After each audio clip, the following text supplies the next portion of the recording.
Hi, everyone. Hi. Hello. I'm going to give it a couple of minutes, as per usual, just making sure everyone who wants to be a part of this has a chance to get online.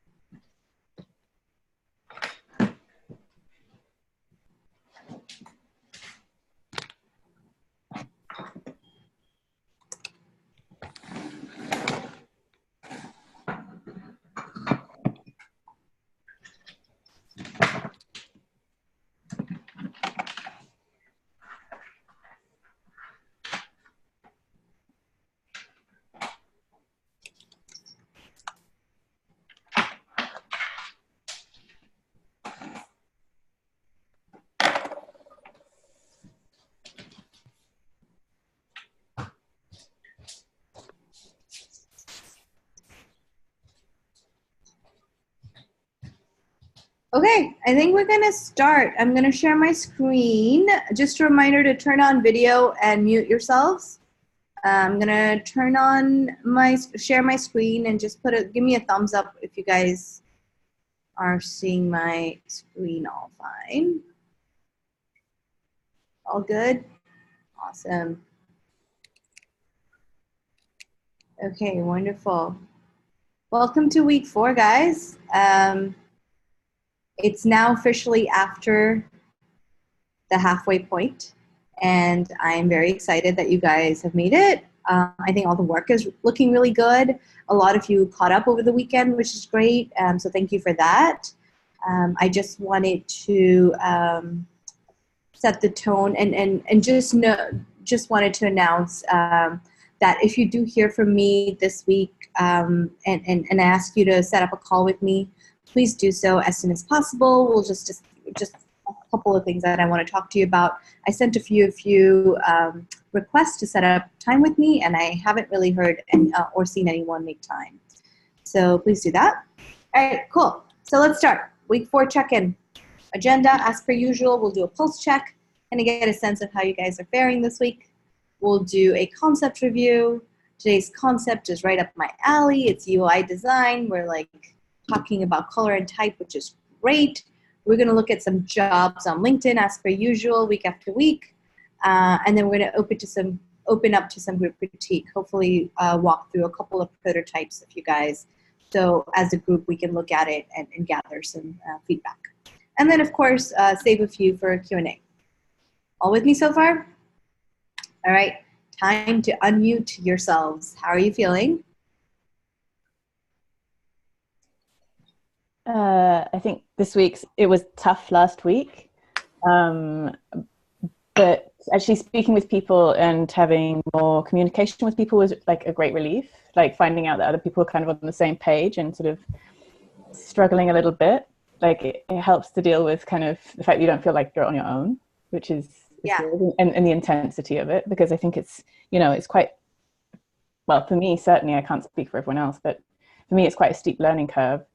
I'm enjoying the challenge, but it's there's definitely a pressure to it. So it's sometimes refreshing to feel that, people can also say that and, to share Absolutely. That.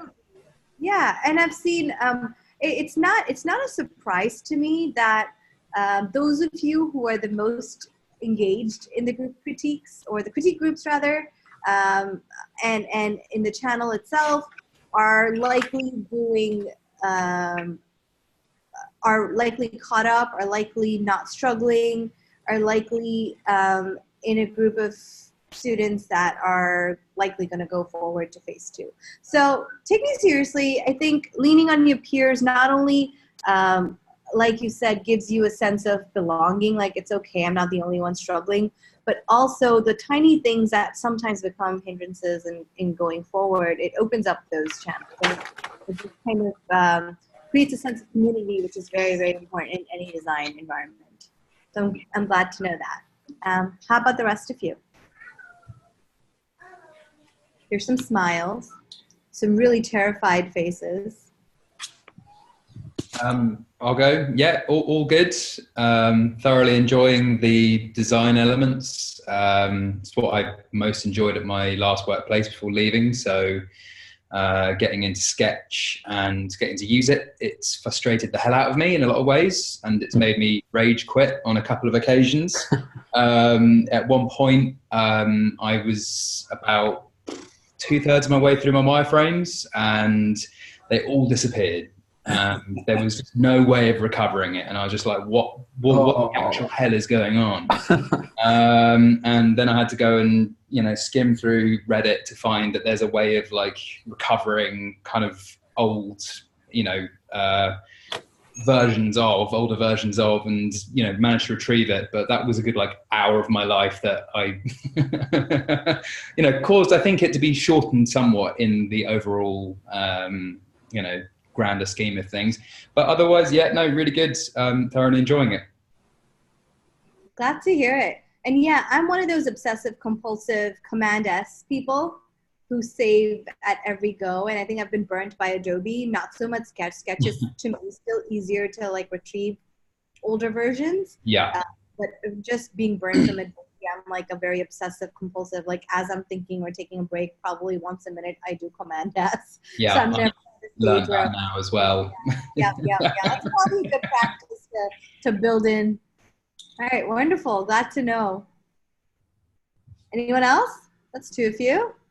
Yeah, about me, it's been like 3 tough weeks, and especially because I started a bit late, later than when the course started. But I'm enjoying it, and I'm happy that everything is coming together. I mean, and I'm starting to feel like a bit of like a professional identity that I'm not like coming from like darkness anymore. I mean, I can understand them much more now, and I'm looking forward to this other module that's probably is more like creative, more like I don't know, maybe it's more bit more easy. I mean, it seems like. It depends on who you are. But yes, I'm glad, and I think that's a good point, Alberto, that you made, that like you no longer feel like you're in the dark, and that's the whole point of this whole first phase, right? We go through things really quickly, relatively speaking.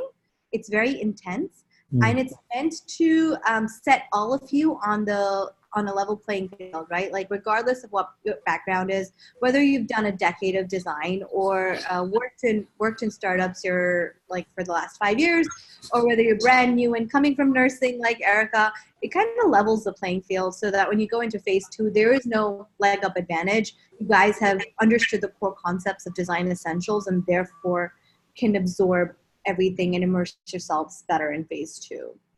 All right, thank you. Thank you for sharing, Alberto. Anyone else? We'll do one more before we keep going.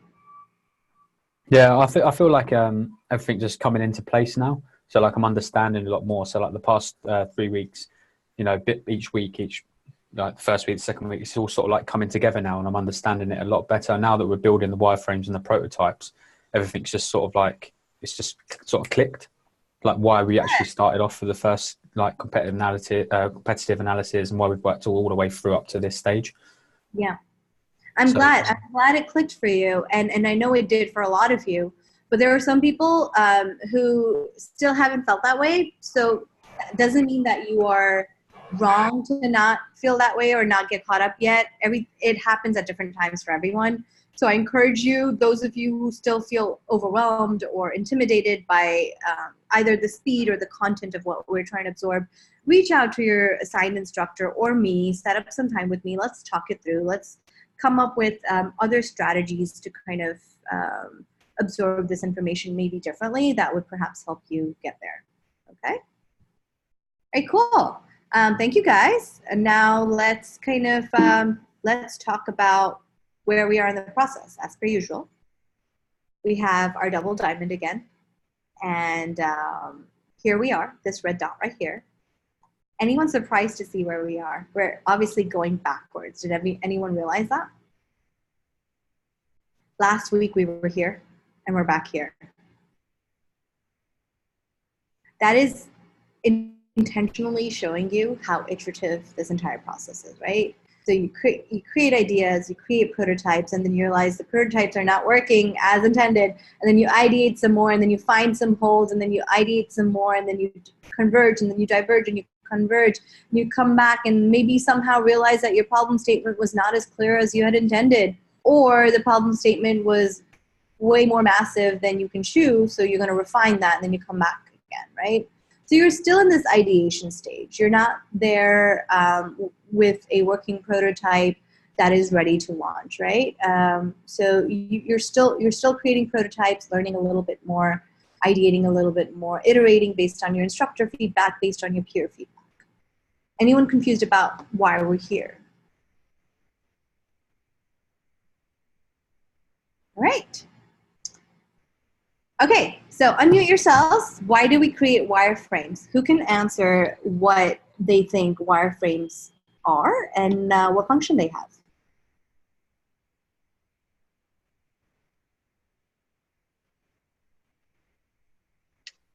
They are like this, like the skeleton of our project. It's basically the structure on what we're going to work on. Yes, Diego, absolutely. It's a skeleton, but what does it include? You're absolutely right.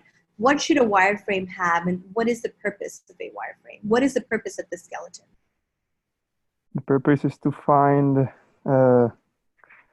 like a walkthrough for us, like so we can actually, have a starting point on what do we actually want on all the structure, and not only for us, but for the persons that are going to work on it later on, the user interface designer and the developers. Okay. And actually also for the, what's the word? The client. Stakeholder, yep. The stakeholder, yeah. Yep. Yeah, you're right. It definitely is your culmination of all the ideas that you've generated, right? We now put it on an actual screen. We put it on the skeleton, as Diego put it, and we start placing all the content. And then we start making sense of it. And we start applying navigation to it. And we start adding the call to action buttons. We start adding a hierarchy and developing that sense of hierarchy and using information architecture to make the skeleton work for us, right? So that's what wireframes do for us. Now, what do prototypes do, and how do they differ from a wireframe?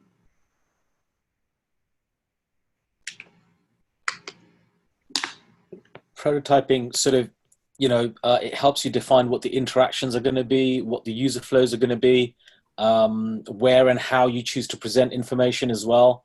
So for me, the main difference is really the prototype feels more like two-dimensional, three-dimensional interactive, where wireframes really was kind of a one-dimensional kind of, as you say, showing hierarchy, showing structure, showing navigation. But really for me, the prototype is interactivity, how you want to present that information and how you want to flow through your application.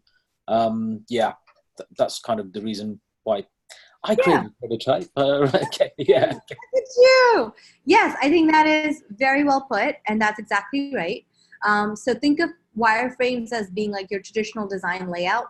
How is everything feeling? How is the sizing? How is the spacing? How is the navigation? Is everything clear?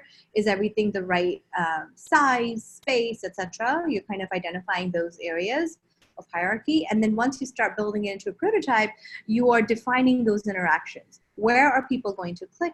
How are they going to get from one screen to the next screen? How are they going to get back from that screen to the previous screen? And all those navigation intricacies are kind of built in with the prototype. So we all know that, right? We've done wireframes, we've done prototypes.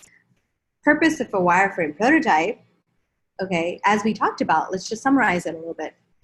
We validate the content. If you've seen, like a lot of times your instructors would write back and be like, is this bit of content actually important to this screen at this moment, right? We're trying to create the clutter and we're really validating every bit of content that goes on to this screen, this particular screen. The language. You'll see me particularly really question the language you guys use, whether it's a header or it's a button, to inform the user and educate the user of where they're heading next, right? It's very important. We spoke about that button last week, the jobs versus employment opportunities versus Joborama, and how being very clear and concise in your language can be the difference between a successful or an unsuccessful user experience. It validates signal to noise, right? A lot of times, our first go at a wireframe is putting everything that we think is important on there. But your purpose, your wireframe prototype, is meant to signal to noise, which means remove all the clutter. Realize what is confusing to the user, what is too much information, what truly needs to surface versus what needs to surface later at a different time. Also, it validates interaction design patterns. It validates information architecture patterns. Where does the button go? How do we swipe? How do we go forward? What's the bottom navigation always going to be? What is the hamburger menu? Where is it going to be? What is it going to house? All those things. And as Sim said, the intended user flow, right?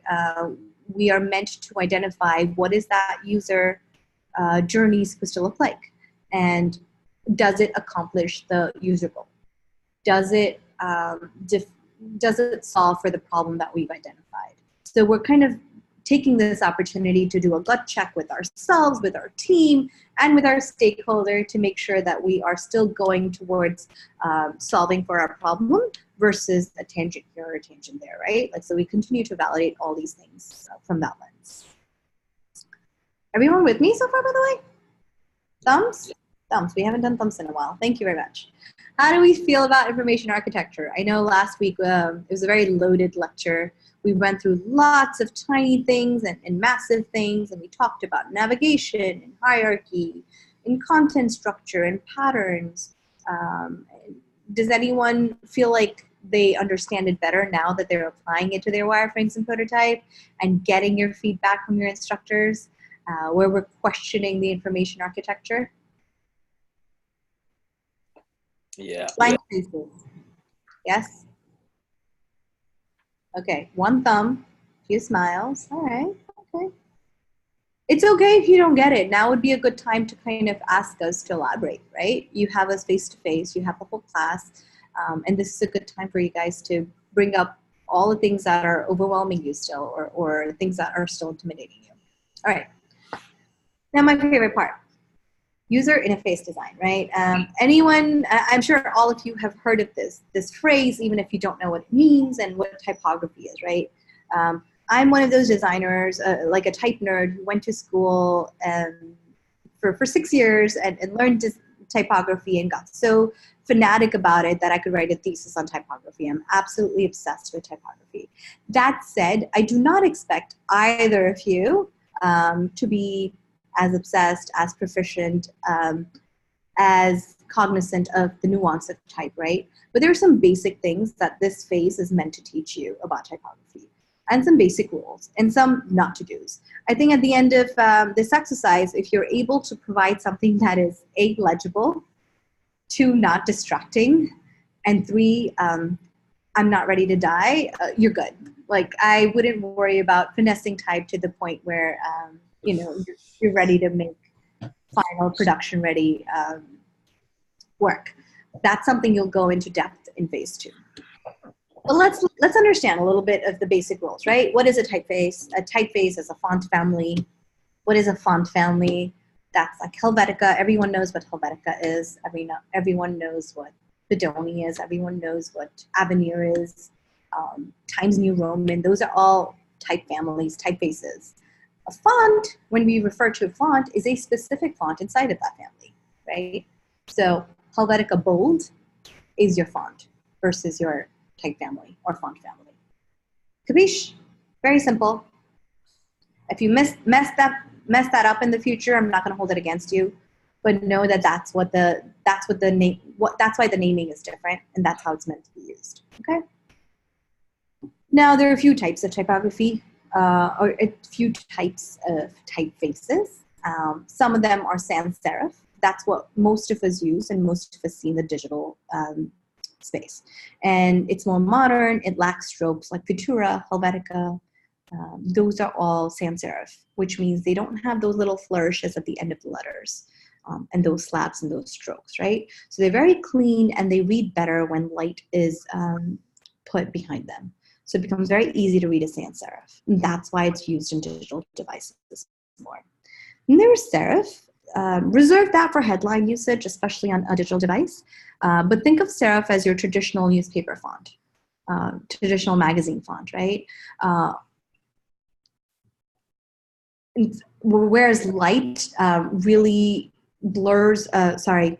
really clarify a sans serif type, print and ink on paper usually bleeds out, and those serifs or those blocks and those blabs and those strokes help read the word in its entirety. So serifs read better in printed pieces. That's not to say you can't have a sans serif in print and you cannot have a serif in digital, but be mindful of the difference and be mindful of how it's used. So if I were to use or introduce serif in a digital app, I would likely use it as a headline only, or maybe logo, or maybe a couple of things here and there, but definitely not body copy. Does anyone know what body copy is when I refer to body copy versus a headline? Some of you. I'm going to clarify anyway. So body copy is headline, and then there's 3 or 4 lines of copy underneath. That is your body copy. It's not an essay. Nobody wants to read an essay, but At the same time, body copy could be an essay, depending on what your app is. If your app is a news feed article, if it's about pieces of short fiction or whatever it is, it could be body copy, could be long pieces of text, but usually anything 2 to 3 lines of text is considered body copy. So you don't want to be using your more nuanced typefaces there. Then there's slap serif, which is a squared sans serif, which means they have the strokes, but it's not flourished. It's like straight up. And it's very, has a very distinct connotation to it. It's strong. It's a dad bod of typefaces, very strong, very bold. Definitely not to be used in body copy again. It's very hard to read in multiple uppercase, lowercase. And then there's script. Script is what every new designer defaults to using or wants to use because it's so cute. And here's me telling you one thing that you guys want to know. Remember I spoke about, like, if you don't get me angry about typography, you're happy to move, like I'm happy for you to move forward. Do not use script. Do not use a handwriting font because very, very, very, very few designers know how to use script well and know how to use typography in a script font well. I don't think either of you are there yet. And also it's very hard to read. Keep in mind, yes, it's more personal, it's more handwritten, like Fab, Felt, and Calligrapher, and all those nasty typefaces. That said, regardless of the connotation a script may have, right? Like, oh, it's a wedding website, so I'm going to use a very flourished scripty font. Or it's a kid's app, so I'm going to be really fun with it and make it all handwritten. If you've noticed, brands like Crayola, brands like, huge toy brands, if you go on their website, you don't see a lot of handwritten typefaces as their main typography. You'll see either a sans serif or a serif as their main typeface, and the script, if at all, is used in tiny hints and to emphasize because it's hard to read, it looks juvenile, it doesn't look professional. And anytime you want to do a handwritten thing, I almost want to default to you actually handwriting it, scanning it in, and using it, right? Very rarely is a typeface that good that it reads handwritten, especially on a digital device. So stay away from it. If you do put it in, and if you are gutsy enough to try it, be ready to take my feedback, and I will be very strong about it. Okay, all right. We're all good with the basic rules of typography. What are the 3 things? When do we use sans serif? Sans serif is for the body text. And you could also potentially use it for headlines, but mostly for body text, so it's clear and legible. Yeah, especially for digital devices. Yeah. What is it that you never do? What typography do you never use as your primary font or primary typeface? Script. Thank you. Thank you. You never use script. I don't care how much you love it. You're never going to use Sign Painter in any of your works. All right, great. We're all in agreement here. Best practices. Again, this is just a very high level sort of understanding, right? Stick to these best practices. Don't try to explore a little bit here, a little bit more, unless you do have an education in typography or unless you do have time to dedicate to understand the nuance of type. Don't pick more than 3 fonts for a desktop. Can anyone tell me why? Guess why no more than 3 fonts? It becomes confusing. It's kind of suggesting that there's other things going on the page. Yeah. It adds a lot of visual clutter. So as we are, or those who don't know design as well, and when they think of design, they think of images, and they think of a lot of photography and illustration, and that's not what design is all about.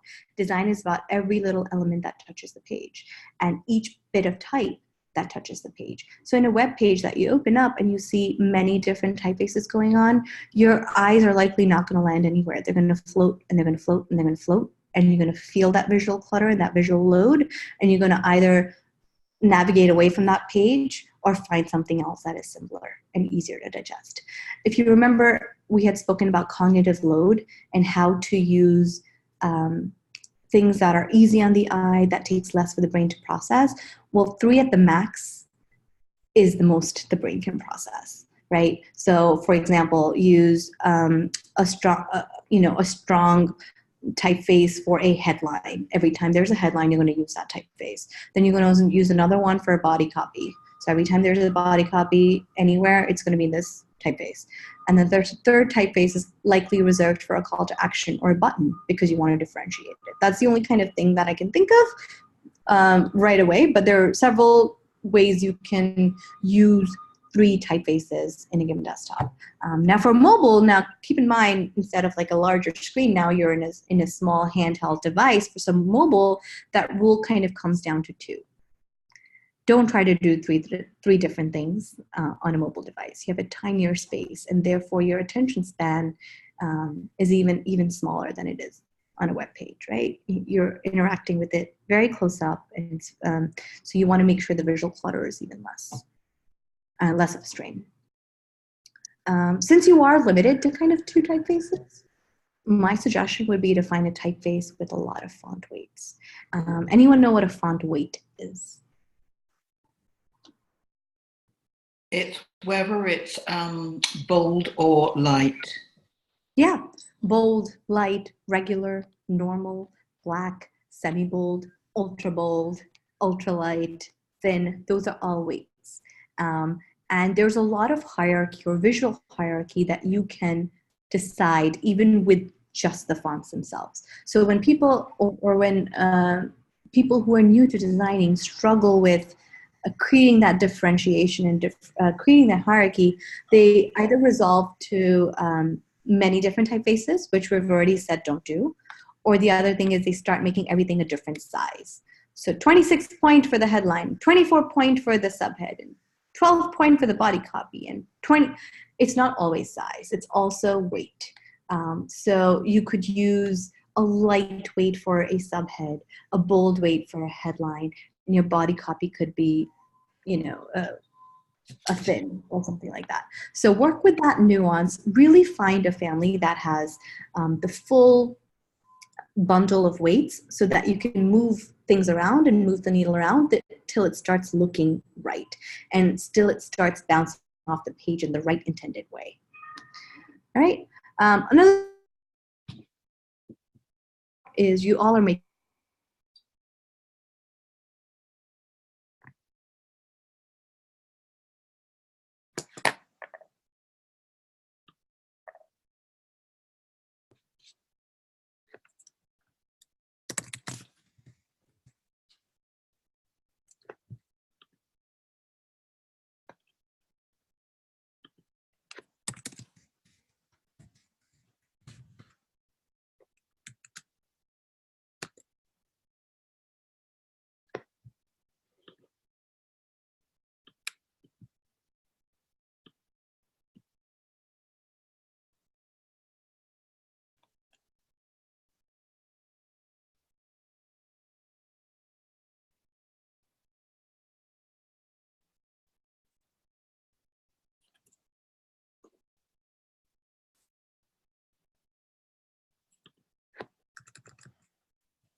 Hey, everybody. Well, Bonnie, I assume, is trying to get back on.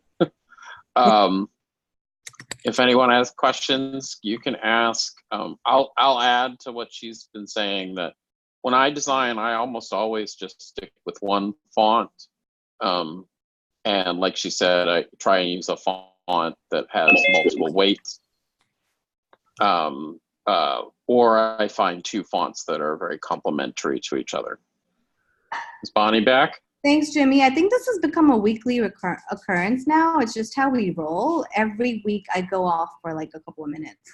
I have no idea why. All right, so here we are. Thank you, Jimmy, for taking over. Did I interrupt you? Do you want to keep going? No, I was just sharing my 2 cents. You're good. Okay, cool. All right. So you guys can still see my screen, yes?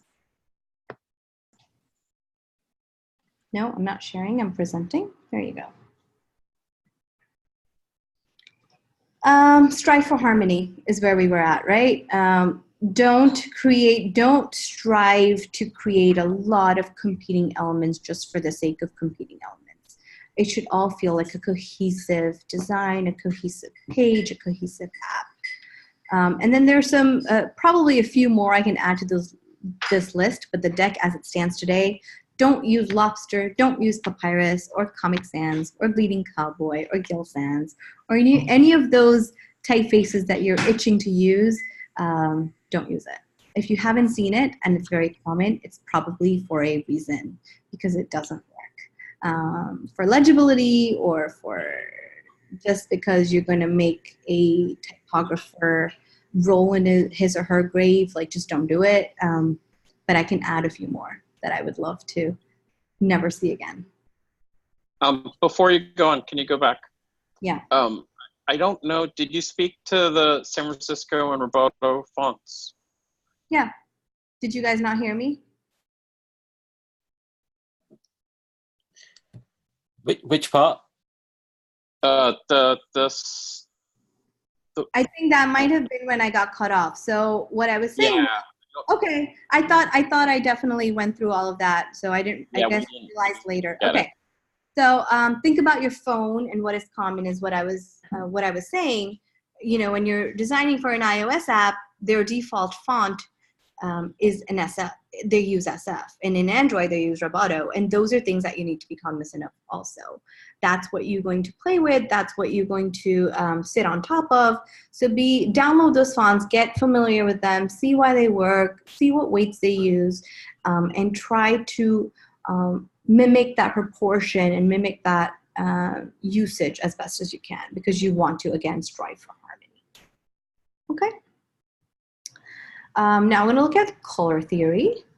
And color is, again, it sounds a little overwhelming. It's probably the most exciting part for you guys, where you think like, okay, now we're finally talking imagery. We're finally getting exciting and not doing boring things like typography and weights and et cetera, but now we're talking color. Except color itself is a science, right? It's made up of hue, of saturation, of value, all the things we learned in primary school but now have forgotten. But I think more importantly, color is really important for establishing mood and tone and attention and trust and atmosphere. And those are the things that I want you to focus on when you think of applying color to your app design, right? Where does that color play in? How important is color? Can I use blue because I always wanted to use blue and it's my favorite color? Or because I want to use yellow and purple because they're complementary and that to me is exciting, so I'm just going to do that. No. A lot of these decisions, just like everything else in UX design or design in general, are not meant to be arbitrary. They're meant to be behind some thinking and behind some research. So I want to talk to you a little bit about the meaning of color in psychology. There's this chart that's very, very popular. And it talks about all the colors and the kind of emotion they connotate, right? For example, red. Actually, I'm going to go into the details here. So red, it's the color of passion and drama, all right? Has love and anger, and it's supposed to signify danger. It's supposed to signify courage, strength, power. Red is stimulating, it's vibrant, it's exciting, and it also has a strong link to sexuality. This is all from one color, right? It's used, so in the industry that uses red the most often is entertainment, food, sport, obviously fire protection and other such things, and children products because it has that vibration to it. Go to orange, it's the color of encouragement. It's optimistic, independent, adventurous, creative, fun. It's used in art a lot. It's used in entertainment, food, sports, and transportation. It is a motivating and encouraging color that appeals to young people. So interesting, right? It's just an orange. Here are all the shades of orange that you could use. Yellow, again, spontaneity, happiness, positivity. It's meant to stimulate and relax and energize. It's used in travel, it's used in leisure, it's used in transportation. Pink, we all have our preconceived notions of what pink means. It's feminine, but more so it has compassion, love, pink is often looked at as an amateur color or an immature color. Blue is meant to evoke trust, so you'll see a lot of banking and financial institutions use blue. It's meant to be responsible and honest and loyal and has inner security. It's supposed to reduce stress. If your bank, if you were to open up your personal account and were to put your life savings into an account, and this bank was primarily pink, yellow, and purple, a lot of you would, without realizing it, become a little hesitant and not have that same trust as if it were colored differently. And that's how strong a component color plays into design, right? A lot of it is subconscious. A lot of it is preconceived notions that we've grown up understanding. And a lot of it is built over time with brands that we already know. Of course, blue is used in security, finance, technology, healthcare, and accounting industries where this trust and honesty and loyalty is super important and valid. Green, relax, balance, revitalize, encourage, possess. Emotion for violet is imagination, spirituality. Your unicorns come in when you think of violet. Sensitivity, mystery. Emotion for brown, reliability. Again, there's stability, honesty, comfort in browns. And it's used in legal, used in transportation, construction, being closer to nature. Gray is meant to be neutral, practical, conservative, formal, quiet. So as if you see, there is a lot of overlap, but a lot of the colors have a very specific connotation to them. And I want you to understand that before you go ahead and decide what your app colors are going to be. Define what your persona is. What is that persona looking for? And how can you answer that in the color choices that you decide for your app? Okay? The other thing I'm going to help you kind of understand is I'm going to send you both of these web links, and this one is going to be a supplemental reading of color theory and what a tint means and what a shade means and what a tone means and how to use one color but different tints of it to also, again, show hierarchy and visual hierarchy when it comes to your app. And then we're going to talk about color palettes too. Okay, who's with me and understands a little bit more about color and the importance of color? Awesome.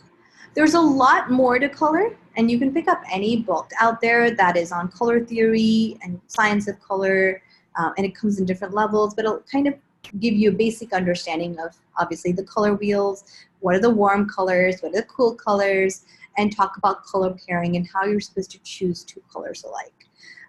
If at the end of this lecture or this phase, you're not very confident choosing your own colors, by all means, don't feel like you're ready to do that yet, okay? And I'm going to show you some tricks to pull color palettes that are designated or designed for you, so you don't have to go ahead and follow this very scientific process of finding triadic, analogous, complementary, split complementary, or tetradic colors or color families, okay?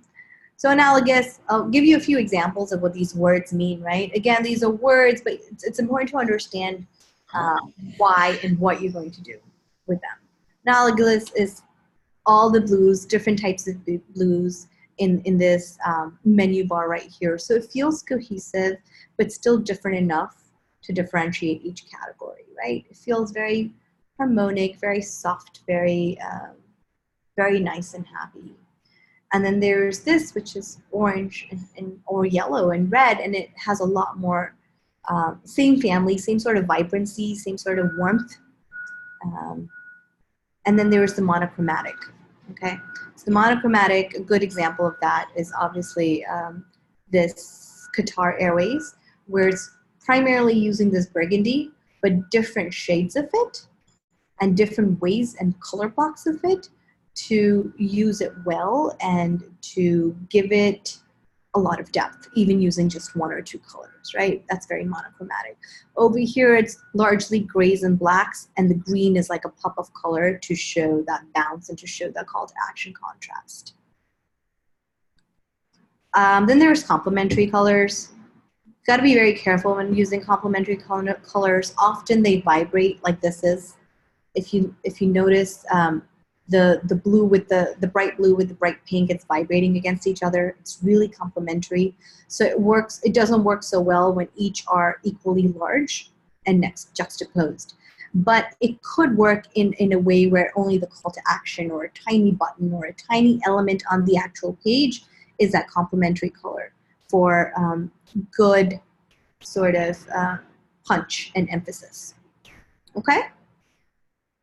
Then there's split complementary, which is you get 3 of a kind, right? These purples and blues here. And then we use a color from the opposite end of the wheel to find that bounce, to find that emphasis and contrast color. So you have a very beautiful gradient sort of thing that's happening with the blues and the violets here. Even the soft call to action is still blue, but the one primary thing that we want them to do is that pink or that punch of color. I think someone who does split complementary really, really well is Google. And Google kind of defines each category and defines each business to a different color and how it kind of uses that to split from one place to the other. Then there is tetratic, which again, I would ask you guys to stay away from. Placing very different values of colors together takes a lot of skill for it to not look distracting or too much or busy. So whereas this looks vibrant and fun and it makes sense, over here it looks a little bit amateur and looks like someone just picked all their favorite colors and put them together without a little bit of thought into it, right? So this still feels like has the same vibrancy and punch, but different value. So it gives it that vibrancy and happiness and punchiness, whereas this feels arbitrary and probably a job not well done. All right, so I know I threw a lot of color samples and color types and color palettes for you, but just know a few basic things that you need to know before you go forward, just as I listed the best practices of typography and what to do and what not to do, and I'll list some for color. Know when to use CMYK and RGB. RGB is mostly for digital devices. CMYK is when you're printing. It also depends on when you're printing. Sometimes printers want RGB based on what their printer offset is. Know when to use full saturation. So your first gut is always going to be to use 100% green, 100% blue, 100% yellow, or something or the other. But what's really important to note is that each color value has a lot of tints to it, right? And you want to really work through that entire spectrum and that entire tints up till full saturation to create that depth and that differentiation and hierarchy even with color. So we've talked about content hierarchy when you talk about wireframes. We've talked about type hierarchy when we talk about weights and sizes. And now we're talking about color hierarchy where we're talking about value and saturation. Think about what you want to highlight and what you want to de-emphasize, right?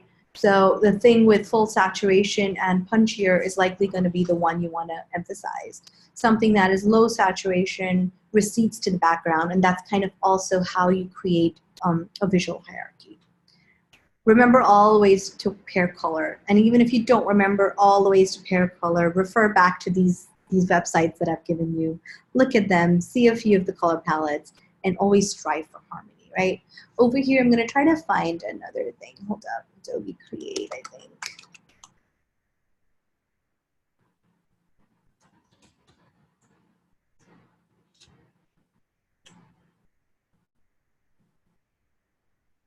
Okay.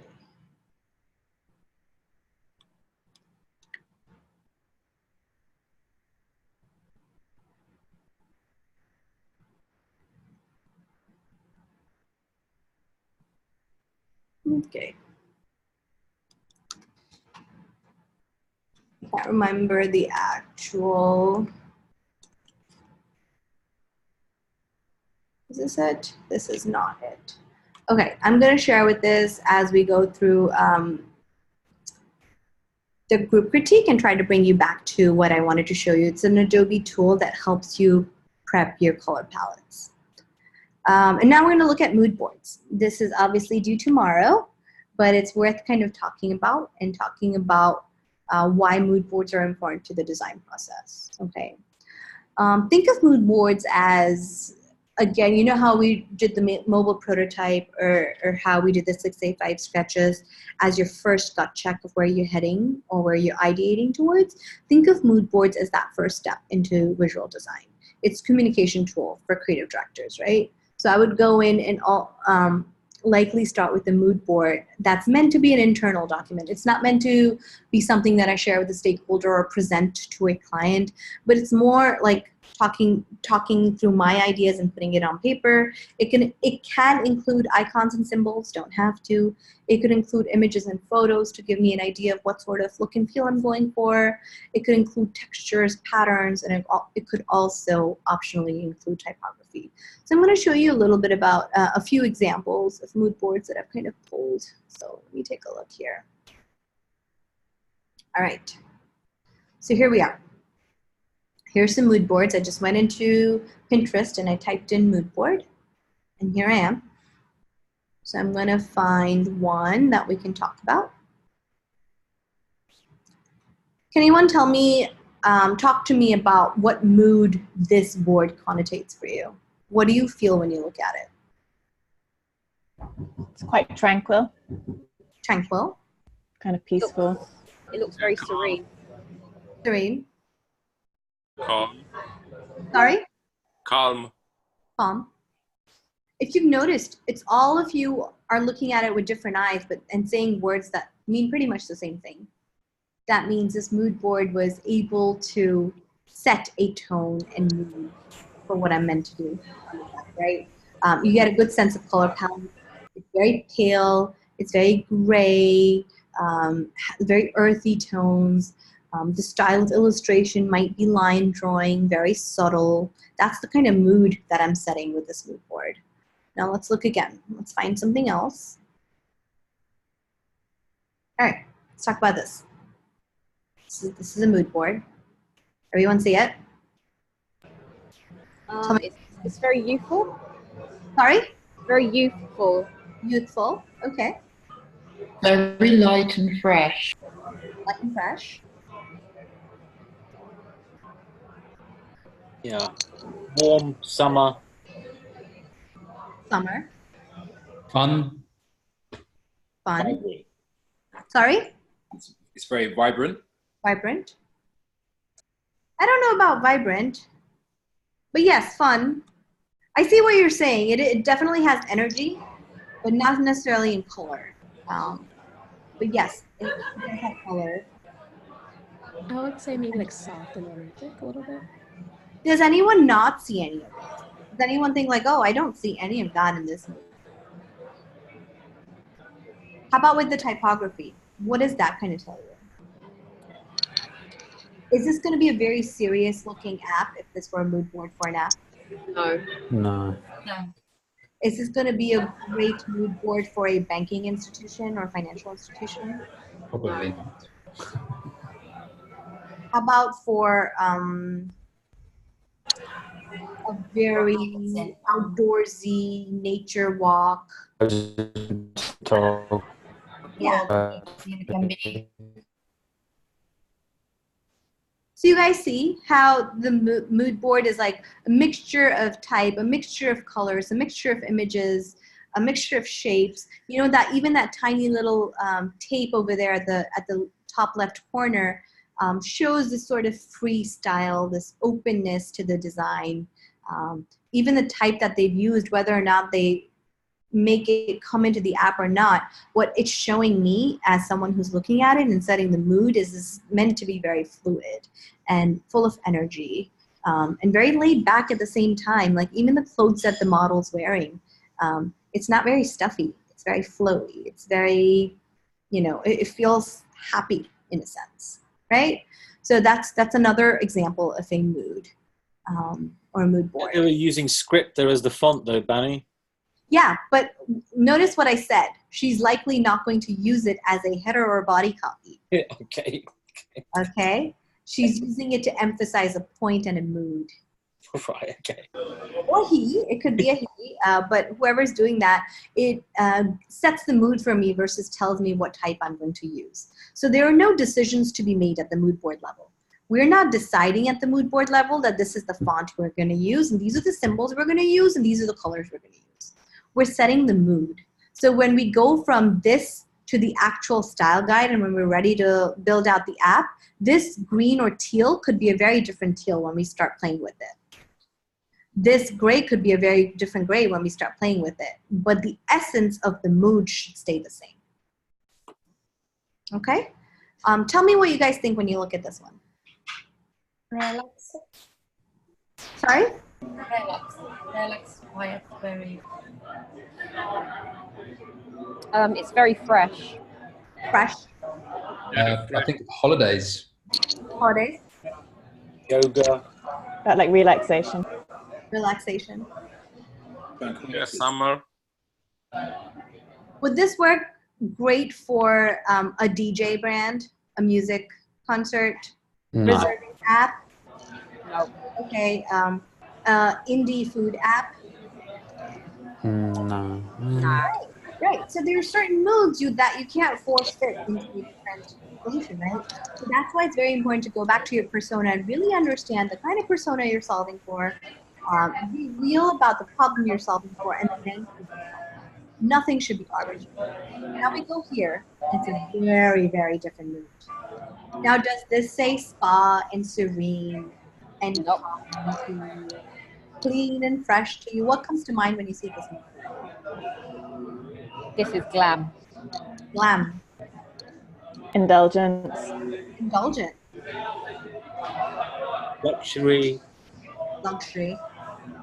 Diva. Diva. Notice there's no typography here. There was no need for typography here for the point to come across, right?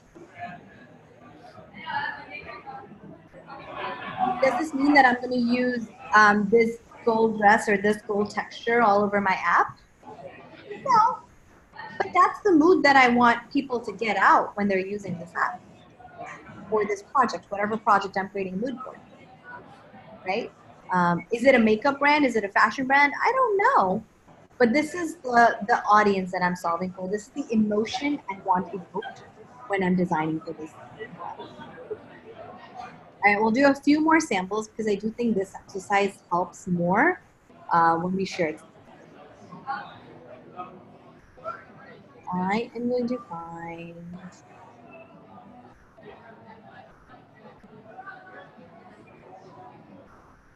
all right. Actually, that's very similar to the ones we've doing, so let's find another one altogether. Okay, talk to me here.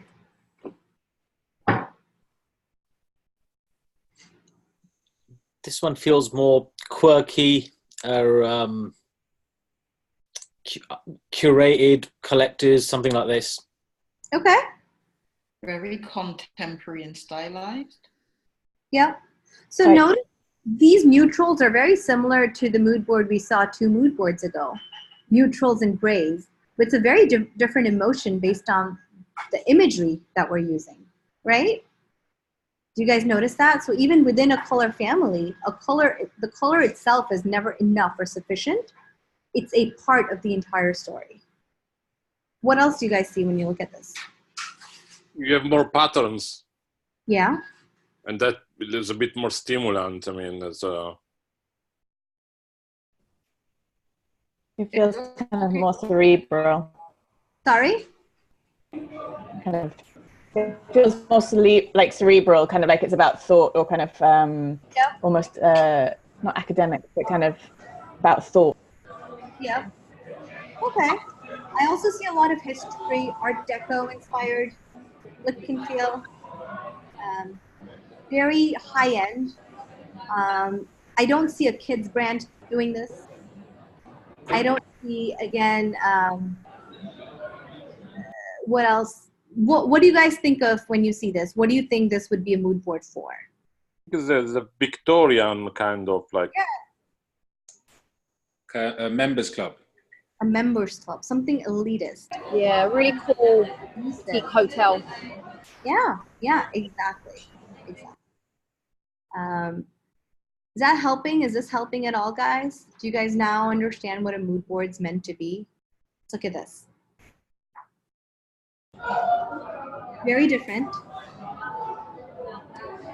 Is this now exclusive and high-end and elite? No. It's this calm and serene, soft and yoga-like. This is Is more this fun glam? and entertaining.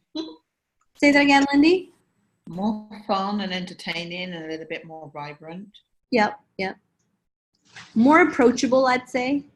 You know, the broken pieces of crayon here.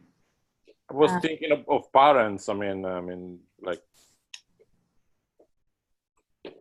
parenting. Yeah, parenting. Sure. Lots of color. Lots of vibrant color. Lots of energy. Even the juxtaposition of, there's this white staircase and then all around it, lots of punches of color annotate something. Like, fill your life with color. That's kind of the mood I get. Get excited. I'd be happy to use this app. Like, it would evoke a mood of happiness and energy. It doesn't look sad to me. It's very uplifting. It's very uplifting. It doesn't look serious to me. I'd be worried if this was my bank account. Right? So like, think of it this way. When you are creating a mood board, look back and stop looking at the details for a minute and look back and trying to look at it with fresh eyes and like, okay, well, now I've established a persona, and my persona, John. Do you think John would resonate with this sort of mood and feel when they're opening this travel app, when they're opening Bon Voyage? Does this make sense for Bon Voyage as it stands today and the problem I'm trying to solve? Okay? So think of it in that regards. Do you think we're good here? Getting a good sense? Yes, no. No. So just to clarify, so the mood board that we're creating, which is the Pinterest board, right? I was under the impression that I would be putting my palette and all of my images and all the things that I found my research into that. This looks like you've kind of taken individual pieces and created them yourself, or found them basically, right? Yeah. What's the expectation? The latter. The latter, yeah. Okay. Yeah, the latter. I don't want you to be stuck on details and say like, this is the font I'm going to use, and this is the color I'm going to use, and this is the shot that's going to be my first primary image when you load the app. I don't want you to think about the app. I want you to think about the mood, and clearly the mood. And it's a little bit hard, and that's why we went through all these samples, right? What is the emotion? What is the emotion that is highlighted with the use of color, with the use of typography, with the use? So even with the type usage, like Sim had mentioned, oh, there was a script font, and how come you were okay with that? Well, I would be worried if that script font ended up being primarily all over the app. But as a mood, it sets the mood quite well. I'm happy with it. I think it makes sense. It has the right punch to it.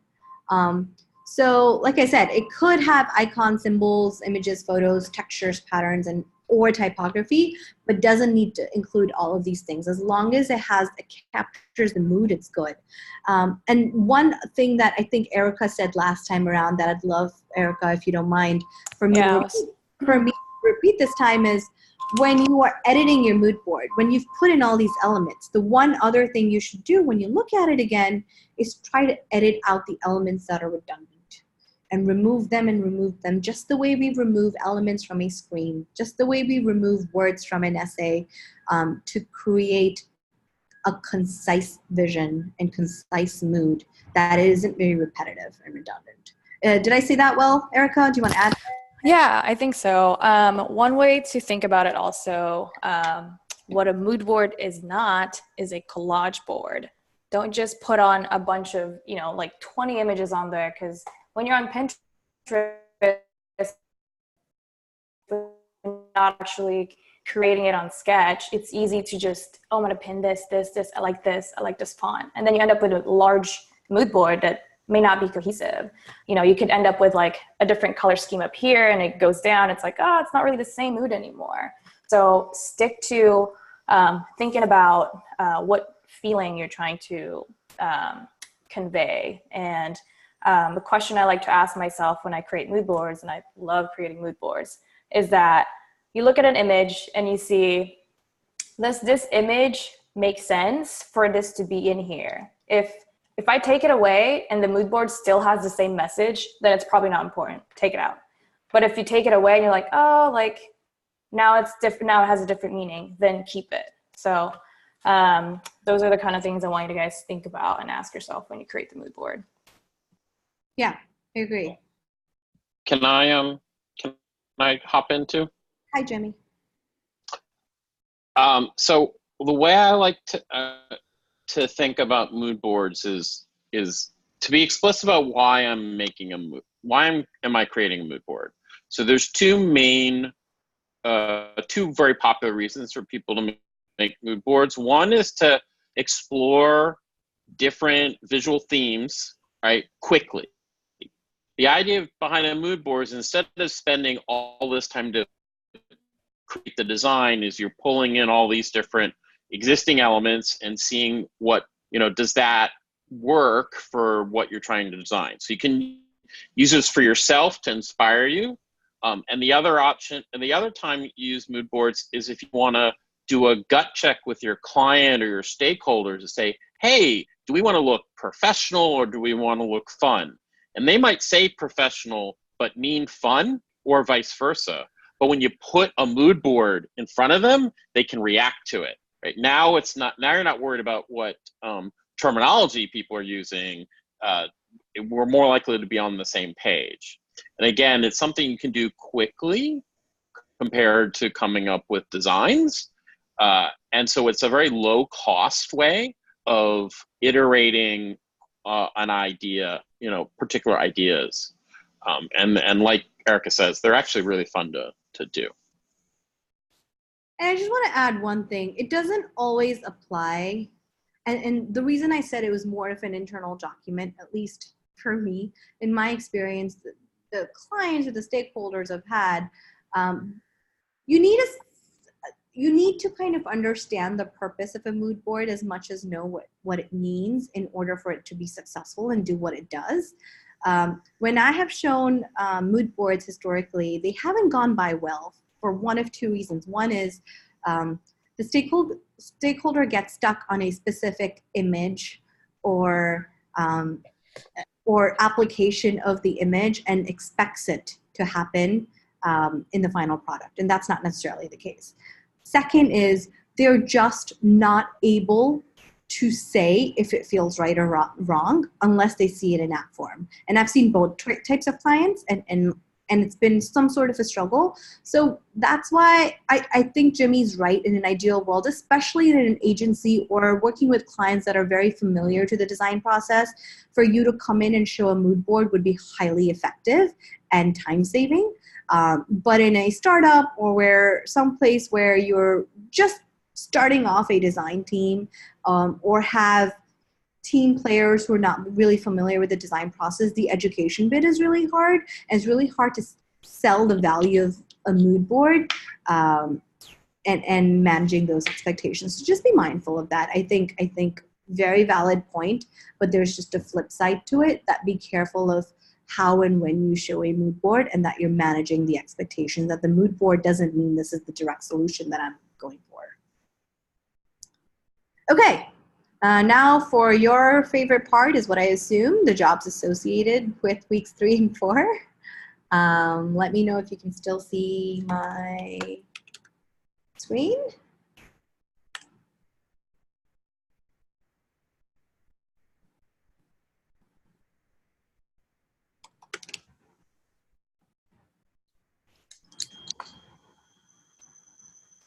Yes, we're good. Look at how much comes up as opposed to last week. We have a senior UI designer at ASOS, a John Lewis, at Beamly. Let's look at... Bonnie, you're still on the mood boards. Yeah, Bonnie.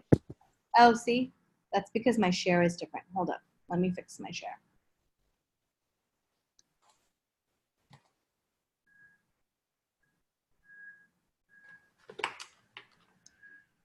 We'll do my whole screen. Do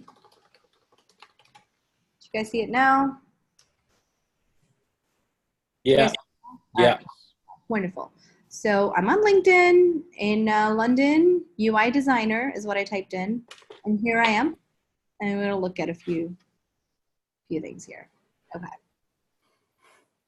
You're a skilled and experienced end-to-end senior UI designer who has a portfolio to prove it. You can demonstrate working collaboratively, proactively ensuring quality and design standards are adhered to, with a great eye for detail, are able to communicate clearly, and translate ideas to stakeholders and team members alike. You are skilled with a range of visual outputs from sketches to high fidelity prototypes, with the ability to design interaction in motion/animation. Feel comfortable working with a design system to ensure we make the most of the design kits, components, and assets available while creating new user-centered design solutions. You will be confident working with a cross-functional team and will demonstrate experience both designing and delivering digital products within a delivery team at pace using lean, agile, and design methodologies. Wow, that's really wordy. That said, you are the brand guardian, actively driving consistency, I can't stress that enough, and accessibility, I know Jimmy can speak to that, across all of our digital touch points, motivated by the knowledge that you have positively influenced the design of a compelling suite of products that you can be proud of. It's pretty much what you are expected to do from, say, from the 685 sketches up to the end of the course. Let's take a look at what ASOS wants. Lead the UI thinking, exhibit technical competency, plan, set, and communicate kickoffs and project workshops, champion the user, very key. This is how UX design comes in, right? Like even though it's a design position or a back-end UI design position, you're still championing the user and being their voice. Understanding platform standards and brand design ambitions to translate these into UI designs. You're working with product managers, engineers, brand creative, analytics, and other key teams. So what is the difference between brand creative versus a UI designer? Can anyone talk to me about that or how they understand it?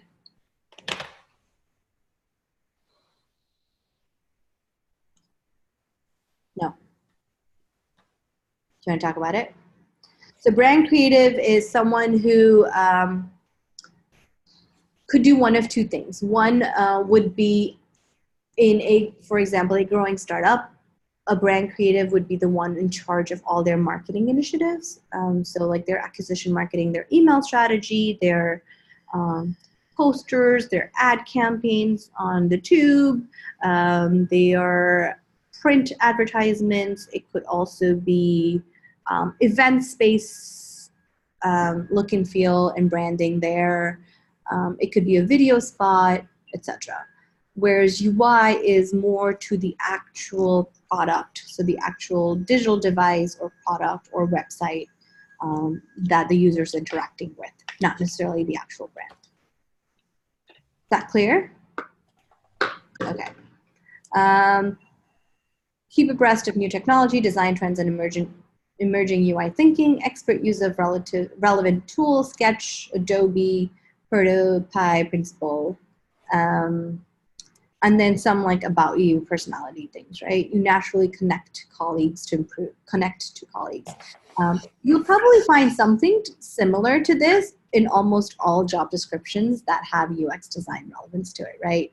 That you're a team player, that you can communicate, that you can champion the user, that you can manage stakeholder expectations, you can connect with your team members. And this is why I always stress how important it is for you guys to connect to your critique groups, to your main channel, to reach out to your peers and build a relationship and build a relationship that can help you and you help them and create a sense of community, because that's what all companies, big or small, are looking for. Okay? everyone with me so far? Does anyone have any questions that wants to stop as we're looking at these? I guess I've got a bit of a question on, like, from the point of view of the work we've done. Yeah. So you'd say that's exclusively the realm of UI designers, as opposed to the kind of back end work of what UX designer might do in terms of after they've done the ideation, they're kind of running through some ideas. How often is it that you'd find a UX designer like sort of coming up with some of those prototypes like we've just done? Very often. Yeah. More often than I can count. Okay, because that's good, because that's what I enjoy, and I really enjoyed the UX side, but Yeah. I'm not so sure I'd be so on board with the sort of psychology of colors and stuff like that. You know, it's just, I think that's where my line is. Yeah, and very often, so it's very important to kind of go through these job descriptions and understand what they're looking for, right? And even when you get into that interview, understand what that day-to-day looks like. So very often someone wants a UX designer but expects a UI designer at the end. Right. And that's all they see. There are other times where people write UI designer but expect a UX designer, or write UX designer and expect a master researcher or a master prototyper. Yeah. Just be very real. The terminology is all fairly new. I know not that new, but still the lack of education is vast. I can't tell you how many times I've sat down with everyone, every single client I've had, sit them down, be like, this is not what you want. This is what you want. And let's manage your expectations. So luckily for me, because of my background in graphic design or in digital design for a long time, it was never an issue. But I can imagine someone who does not understand the basics of UI design struggling to make these prototypes work. So whereas you don't need to be proficient in color theory and proficient in typography in order for you to make a prototype, you do need to have an understanding. And you know, it goes back to what I said, my personal expectations of you guys are at the end of these 6 weeks. Are you going to create a perfect deliverable? Maybe, maybe not. But are you going to be able to discern or know the difference between good quality and bad quality, good design and bad design, and what's missing and what's not? And that to me is a winner. And I think I see all UX roles in kind of the same way. Not about what you can do, but whether you understand what needs to be done. Cool. Does that help answer your question? Yeah, definitely. Anyone else have any questions about jobs? Rani, I just wonder, as a UI, I mean, what is expected from us to deliver like a almost finished prototype that then can be like developed by the engineers and the graphic designer, or we end up like designing like in the detail on the finished product? Both. So you're meant to take, if it is a new feature ad, for example, or a brand new app, you're meant to take everything till the last final prototype that is dev ready or engineer ready, where you're breaking everything out for them and giving them a style library that's going to say every button is going to be this high with this type centered and this wide. So all those design pattern libraries, as well as a finished working prototype that the engineers can then look at interaction in visual design. That said, if the app or a feature already exists and all you're meant to do is come in and make sure as a UI designer that everything looks consistent, that everything feels to brand, everything rises up to evoke the emotion and the value proposition of the actual app, that is your function as a UI designer at that point. So you're going to take every tiny detail and correct it and change it and raise the bar every time you look at it. So you need to be almost a graphic designer, basically. You need to understand design principles, absolutely. Graphic design principles, whether it's color or whether it's typography, yes. Just a quick question. Do you think that's possible to do in the sort of window of time that we've got over the next sort of like 5 months or so? Because I mean, that to me seems like a lot more to ask of someone to learn in the kind of level of detail I feel like it would be, because as you say, like, you know, the people who you talk to want different things, you know, aren't aware of what they want. Like my boss thinks that, you know, my ex-boss thinks that when I'm done with this, I'm going to come back and be this kind of UX UI designer. He's very mistaken in that sense, because the man had little to no understanding about what any of these sort of, you know, like sort of words mean. Yeah. And so being able to talk with the kind of authority that I feel you'd need to sort of, you know, articulate why this kind of palette is going to be the one you're going to be used with and associate with that brand. And, you know, the kind of hierarchy that kind of arrives from that, because I saw that one of the designers at my old workplace, you know, he put together this whole kind of design scheme.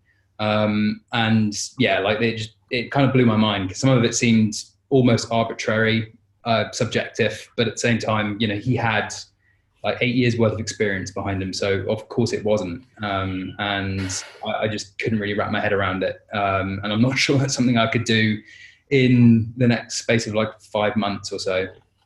I think that's fair, but also keep in mind, it's all a learned skill, right? Of course, some of it you're born with. So some people will just refuse to understand the psyche behind color selection or type selection, and just wouldn't be the right candidate for pursuing visual design. Mm-hmm.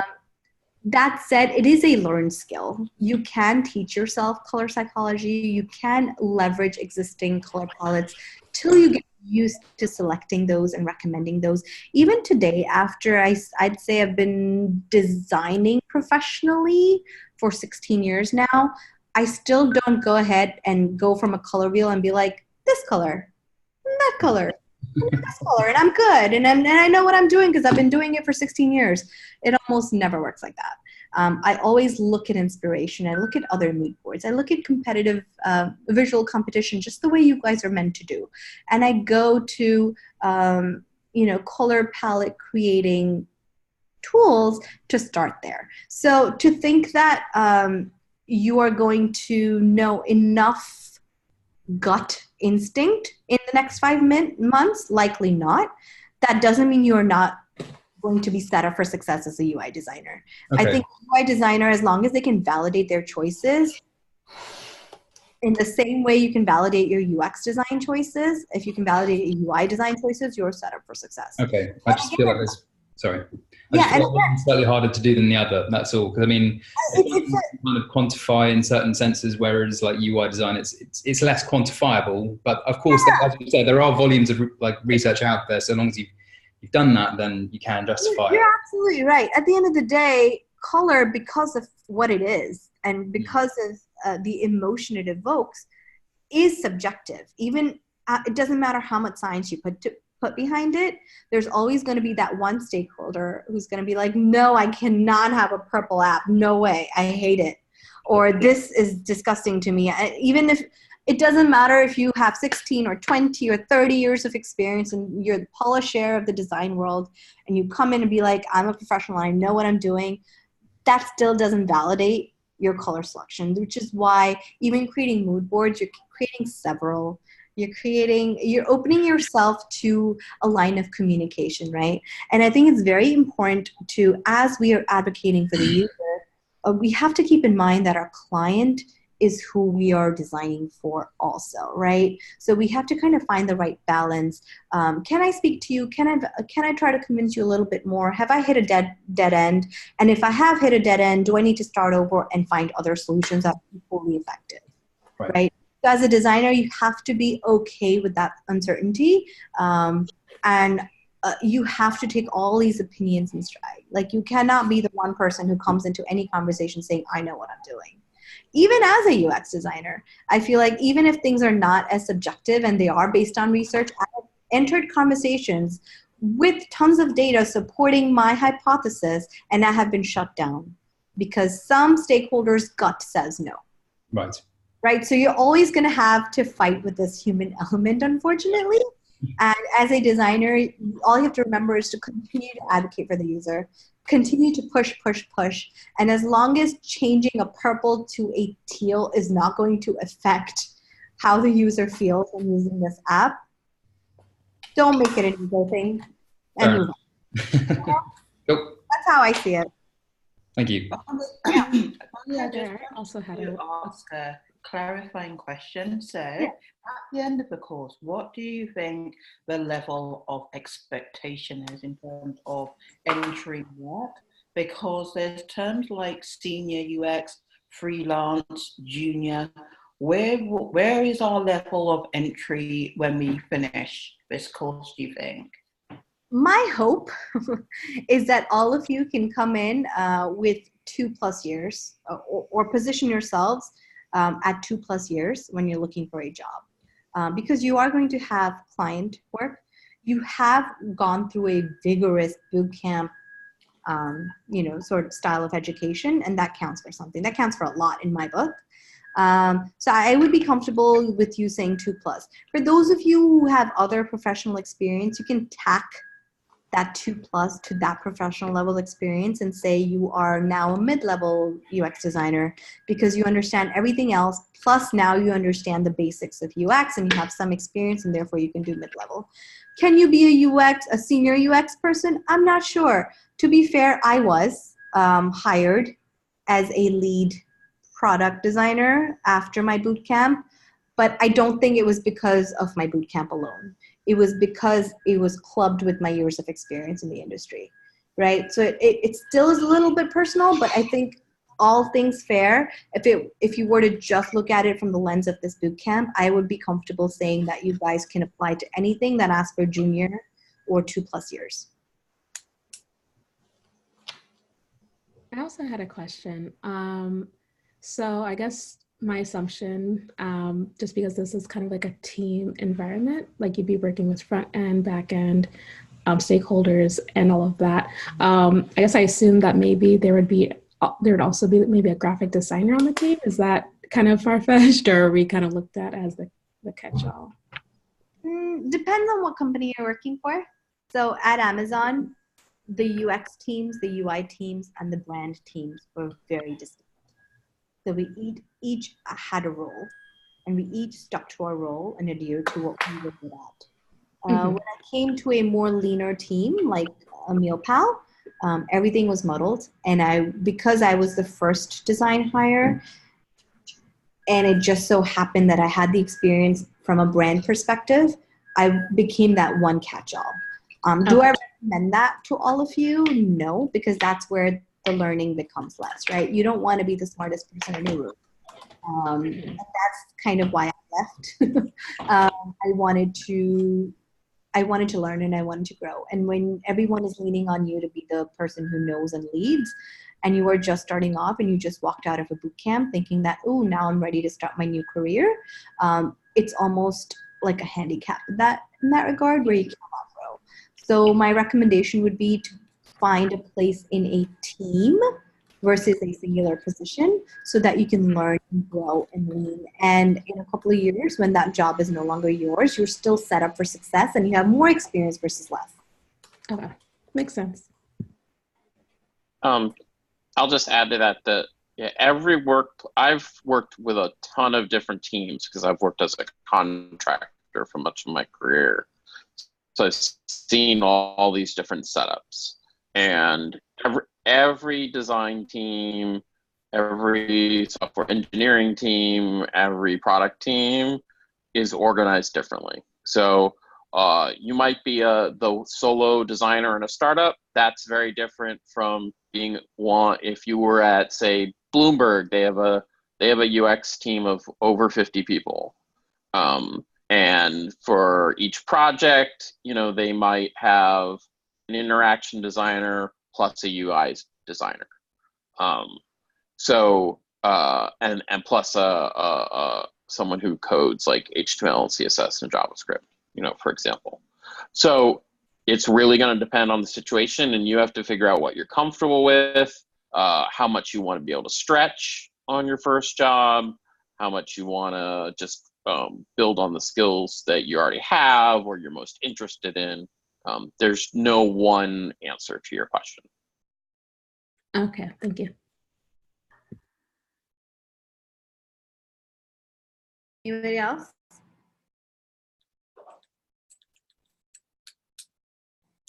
Okay. All right.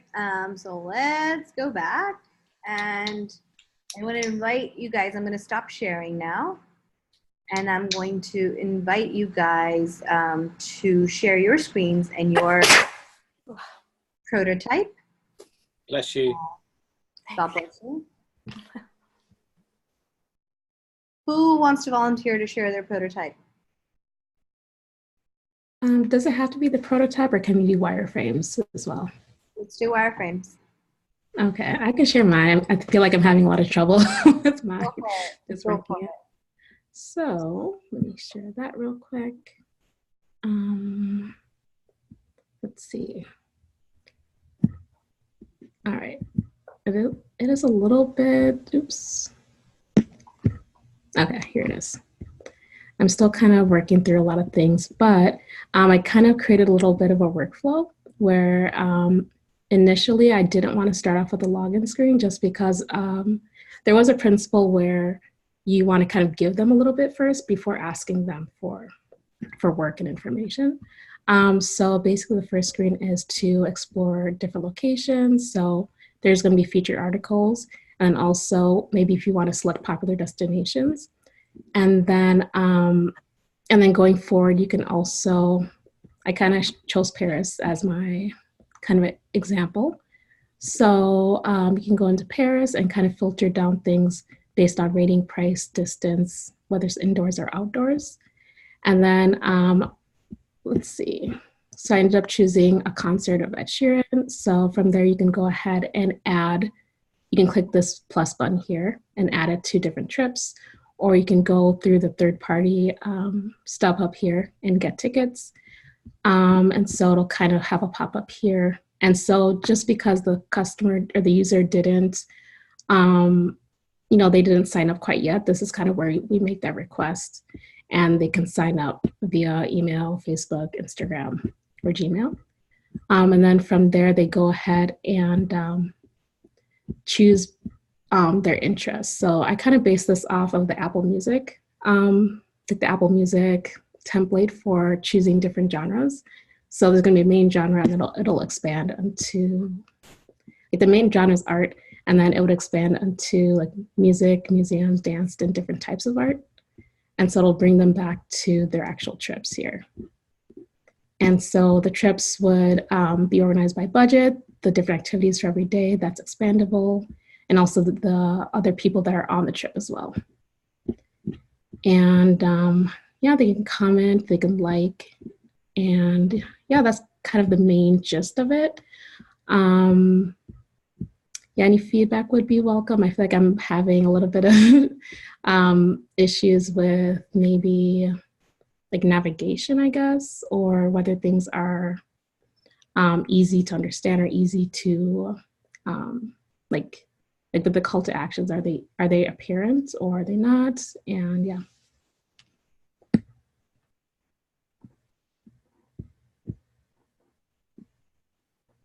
It's a group critique. So first I want to invite your peers to give feedback. Okay. I think you've struggled with the same thing I've struggled with. So for example, where you've got a Paris trip, you've got for August 18, 19, I also wasn't sure where do I put the call to action. So the question I have for you is, what do you want them to do on this page?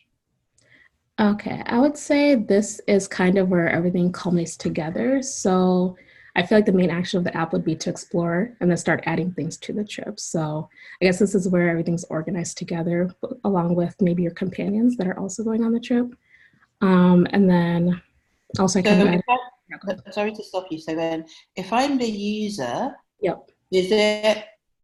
If everything's come together, am I adding, is the add button then the main call to action? And what am I adding? Okay, sorry, that's like an expand button. So if you click this button here, it'll expand to show what's saved for that date, if that makes sense. Yeah. Okay, so to go back a step then. Yep. I got confused just like you, and I put a lot of things on it, and I just couldn't, and I had to go back and think, what do I want me as the user to do Because I think that has to be very specific. And what button am I going to press to do that next thing? Okay. Does that make sense? Yeah, to kind of make it more specific, what the main, I guess, Like, call to action would be on this page. Yeah, because on your other screens, if you go back, it's very clear. Yep. What they're doing. Like, I'm going to click Paris, and Paris will open, and then the budget will come up. So is it about I want to select a budget, or I want to select the dates, or I want to invite my companions? What do I want to do here? Okay. I guess I was trying to make a catch-all just for... Yeah, and when I got into the catch-all, that's when I got lost, and I realized I had to make it specific. So that's my only comment, to just think about how can you make it just really specific rather than trying to catch everything. And I found when I was trying to catch everything together, it just got really complicated because you just have to make it specific so that I can just do one thing or two things and no more. Hope that's helpful. Yeah, that was helpful. Thank you. Excuse me, in the screen that's your trips, the one on the left. What do you do with the plus buttons? Do you add others? Yep. So if you wanted, my idea was if you click the plus button, then you can explore and add maybe a different city or a different country, depending on kind of how far the travel is going to take you. Okay. But yep. I have something for you. It's actually not feedback, but recommendation, because I have done this exercise with one of my peers here. I recommend you actually doing the prototype and handing us the prototype and not actually showing us what you want us to do. For us to actually give you comments as users, but not as viewers right now on what you're doing. And if I'm explaining myself, but if you want to actually get feedback from me as a user and how it actually works, if you want, you can share me the prototype on Slack, and I can actually comment on the things that I will come through when I use your prototype. Okay. Because right now you show me, but I actually don't know what to say. Okay. Femi, just one quick comment. It's clear you work really hard on this, so well done, mate. But one of the things that I found really, really useful, because I think we all kind of fall into this, is you know the action that you want the user to perform. So if I looked at your trips, clearly the action that you want them to perform is primarily is to click Paris, so then you can kind of get into the Paris bit, right? Yep. So one of the things that I've done is I've kind of highlighted the click, basically. You know, like some visual way of highlighting the flag. Okay, you click this, which would then open this, for example. And I'll actually do that on most of your screens because it will highlight, like, so what I did was I kind of like, if I was showing two journeys, one of them I'd use like, you know, like it's grayscale, right? So I'd use like a certain scale of grayscale and then go right the way through to one journey and then another scale of grayscale to show another. Perhaps that helps you as well, mate. But I must say, I only had about 18. How many screens have you got? I covered a lot. I was just trying to get everything out just so that there's a screen for everything. I think I had about maybe 19 or 20 or so.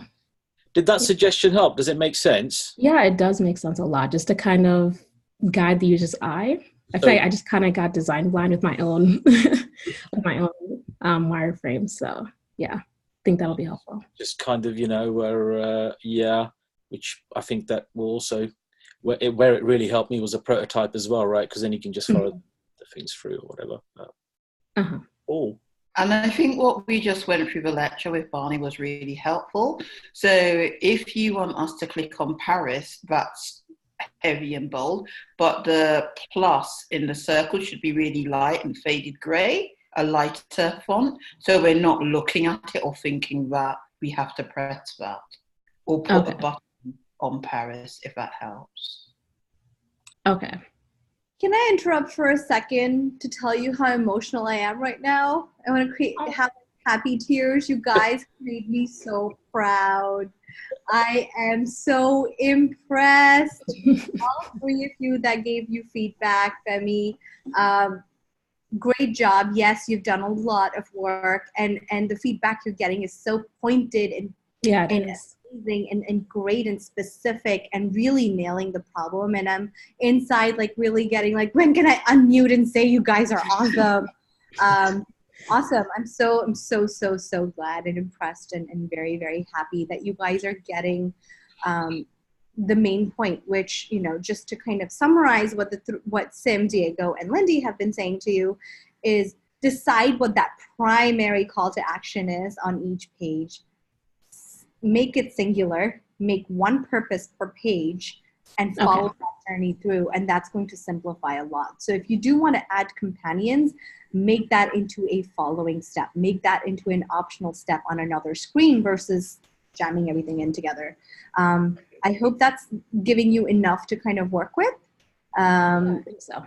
At least, and yes, using grayscale and using de-emphasizing and emphasizing, using all that visual hierarchy. I am so happy that you guys are speaking in this way and really giving some valuable feedback. I hope you guys continue doing that on Slack and in your critique groups, because this is where the value is coming from. Not from my 2-hour lecture a week or my 15 minutes with you or 15 minutes with your instructor, but really from each other. You guys are really doing phenomenal. Keep going. I just wanted to have my moment.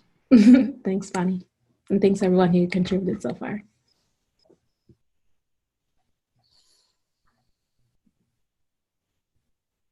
Do you lot want to see my prototype? Yeah. Yeah. All right. Can I have the screen, dude? All right. Right. Imagine that. Have I got the screen? Yeah, I think so. Okay. Can't see your desktop. Oh, there we go. Okay. Right. So, in your mind's third eye, ladies and gents, you went to see the movie The Beach with Leonardo DiCaprio. You really like that place, so that's where you're trying to get to. Okay. I'll start off with home because I'm not going to bore you with registration and sign in, all of those kind of really, really relevant elements that I'm sure Banny will tell me off for later on, but they do exist. But anyway, so imagine you arrived here. You create a new trip, basically. So primarily what we're trying to do here is that we're trying to figure out like your interests, but sort of kind of soft way of doing it as opposed to a drop down is basically to go for like the biggest common denominators. So I've kind of gone with city, skiing, relaxing, active, family, beach, food and wine, wildlife, river cruises, just to kind of like narrow down into a genre. Imagine it to be like a Spotify playlist basically. So I've gone with city breaks, which is kind of cool. You can navigate back to home and all of that. I'll do the navigation later on. So, okay, you want to go on a city break, but whereabouts in the world do you want to go? So, Southeast Asia, Europe, Caribbean. I've gone with Southeast Asia. So, within of Southeast Asia, obviously, there's a lot of places where you know you could actually go. So, I've gone with all the major countries within of that. Obviously, it doesn't have to be an exhaustive list, but anyway, so I listed the countries. Once again, we're going through the curation through a set of choices, basically, as opposed to like option. We're just trying to tailor it down into actions for the user. So list of places in Thailand. Chiang Mai, for example, is one of them. Now, I did say Leonardo DiCaprio, the beach, and for those of you that have been to Thailand, Chiang Mai is one of the landlocked cities, but anyway, ignore that. We'll go Chiang Mai. So, first of all, if I'm going too fast or whatever, just cut in, guys, yeah? Don't be so formal. So map of Chiang Mai. Then I've got activities, Thai boxing, cookery classes, restaurants, Chiang Mai kitchen, Nai Thai, so on and so forth. Then a top 10 within of the area. So what the track that I've chosen is that you're liable to book your location first and then what you want to do there next, as opposed to say, hey, I really love that restaurant interview. Let me go and book a trip to Peru. You know, you're liable to go, hey, I want to go to Peru. I wonder what I could do there, for example. Or I want to go to Thailand and I wonder what I could do there, for example. Or you've seen a picture and you said, okay, love that picture, but what else can I do around there? So activities and restaurants kind of help that in terms of the foodies, in terms of the Instagrams, in terms of the WhatsApp crew. And then obviously like a top 10, because like, you know, if you go anywhere, you want to walk away with it, and having done like the top stuff there. So for purposes of the exercise, the guys actually like come in. He said, "All right, city break, Thailand, Chiang Mai, lovely." He wants to go elephant sanctuary, so he then goes to the elephant sanctuary. And at this stage, you've got description, itinerary, reviews, which there is a star system. I don't know whether you guys can see that or not. And then obviously the local area contact details, because my app, there's going to be no booking done on my app. All it's going to be is the best source of information ever. And if you want, essentially, you can go and speak to the locals. You've got their website address there, you've got their phone number there, so on and so forth. So yeah, cool. So I'm going to say that I like this, okay? Or the user's going to say that, yeah, he loves the elephant sanctuary. It's green, it's eco, it's cool, so on and so forth. So he goes ahead and adds to trip. If at this stage he wants to kind of say, hey, you know what? I want to save this. He can add to bookmark, and it will save it to the bookmarks, essentially. Sorry, hang on. I'm just going to get back to where we were.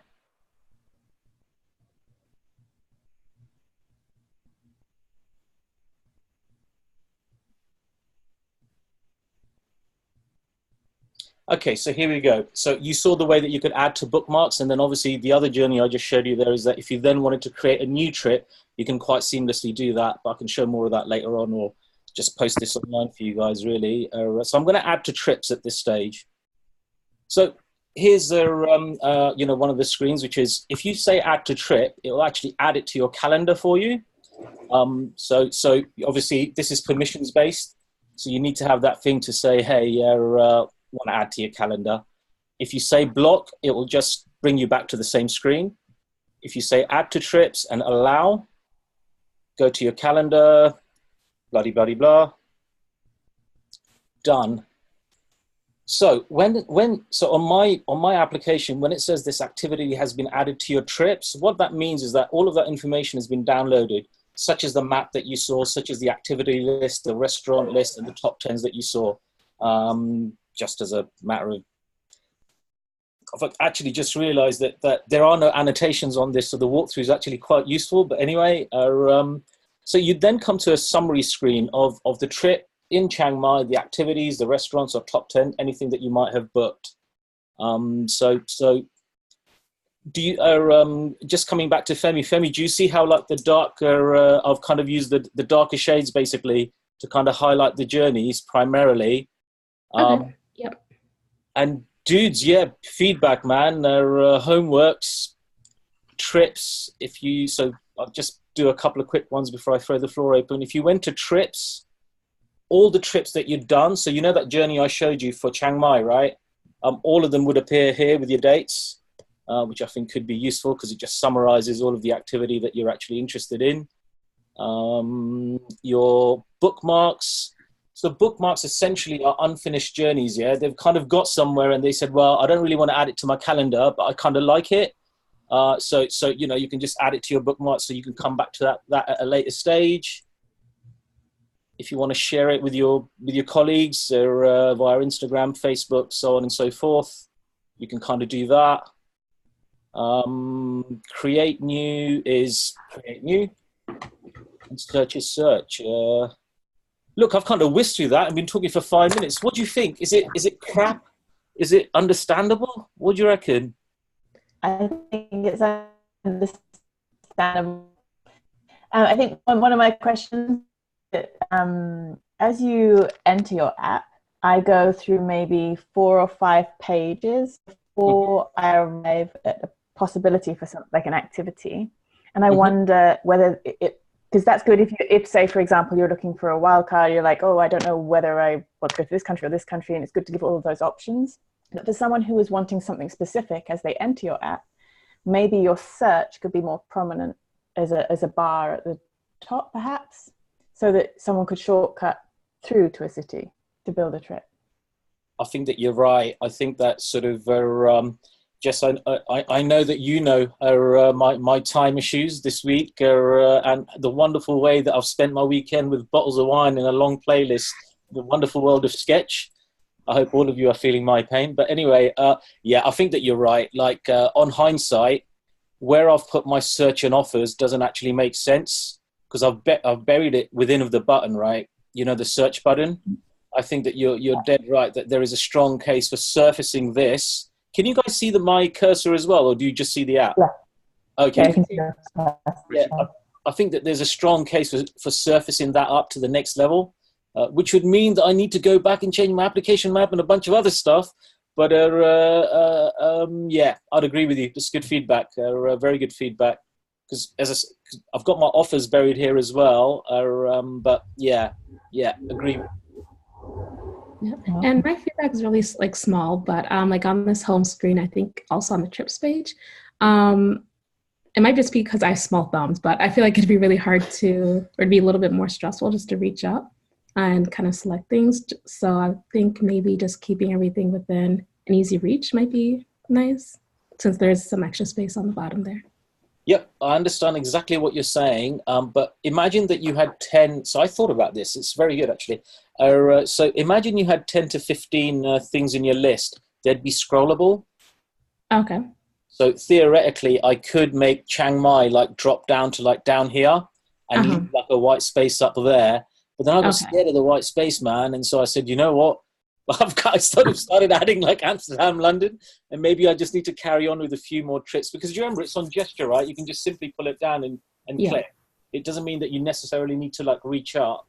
But I don't want to add. I say I don't want to add. I'm reticent to add items to the standard bottom navigation. I just think that just needs to be kind of like there and not things built on top of it or anything like that. That's just like a personal design choice. But yeah. I'm sorry to interrupt, but I agree with Femi.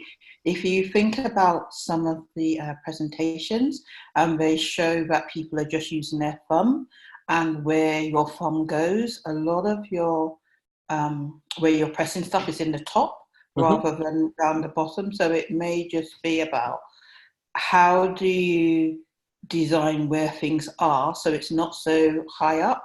Maybe it's in a square box in the right, so you're not interfering with your navigation. Well, technically, we're only talking about 3%, madam, you know, but I do take on your good feedback, Lindy. I don't mean that to do it. 47% use a finger, right? 47% use a finger, and it's 53 to their. According to the videos provided by Banny, I mean, I don't know how accurate that information is, but by accurate I mean the information within the video. But 47 people do use the older because phones are bigger, right? So, you know. So if we're going to scroll, how do we know on this screen to scroll? Well, okay. This is on this particular screen. I think that problem I have everywhere, which is essentially how do we show gesture? But I will say this though, that obviously we can't show gesture because obviously it's a flat pack desktop, right? So maybe yeah. I think that's the reason why the long forms are there, right? You know, the long form ones, you know, because you can get them to kind of like scroll up and down. That's how you do it, yeah. Yeah. Has anybody got an example of that? Yeah, I do. If you want to have a look, I can go next if you want, or if anybody's dying to dive in. Well, mate, I'll tell you what. I'll stop the share and you can dive in, man. I just wanted to add like one quick, because I have got a question about the create new on your home. Is that a sort of Is that also a way of navigating to create new from home as well? No, because the thing is that if you went home, theoretically speaking, you might want to create new, but you may want to look at the trips that you've actually saved already to your calendar, or you may want to actually have a look at your bookmarks. So what I've done is on create new, I've just fast forwarded directly to the interest, because if you want to create new, what I'm interested in is what do you like doing, you know? Yeah, no, that makes sense. Sorry, it's just in terms of, because I've got a bit more of a sort of problem in terms of the places to go. So it kind of, you know, I need to use space quite carefully, but I can see yours is it's like a focused app in many regards. So it kind of helps to have those stages broken out in case you wanted to sort of snap backwards and forwards, which is... Well, think about it, right? So I was counting clicks, and I think somebody mentioned clicks earlier on as well, but if I was to put it on a drop down, in order for me to pull the drop down one click, if I have to scroll up or down 2 clicks, I then select 3 click, and that's one screen, right? This way, within 3 clicks, I can get there. So so create trip, that one doesn't count. 1 click, 2 click, 3 click, I'm pretty much there. Yeah. So that was kind of the mate. Yeah, no, that makes sense. Half of it is well thought through. Yeah. so that's kind of how I was looking at it. That, and I got to be honest with you, right? Those drop downs on any mobile, even a mobile website, rubbish. Everybody hates them because if you got like big fingers, you just can't do it. You know, where the ones with like the little pen, what do you call it? Like a Galaxy Note uses. Yeah, stylus. Stylus, that's it. Fine, but trying to do drop downs with a thumb, forget about that, man. Yeah, that's tricky. All right, are you ready to go? Yeah, well, I don't feel it, but why not? One second, Christian. I just want to say one thing before. Oh, yeah. Move on. Whoops.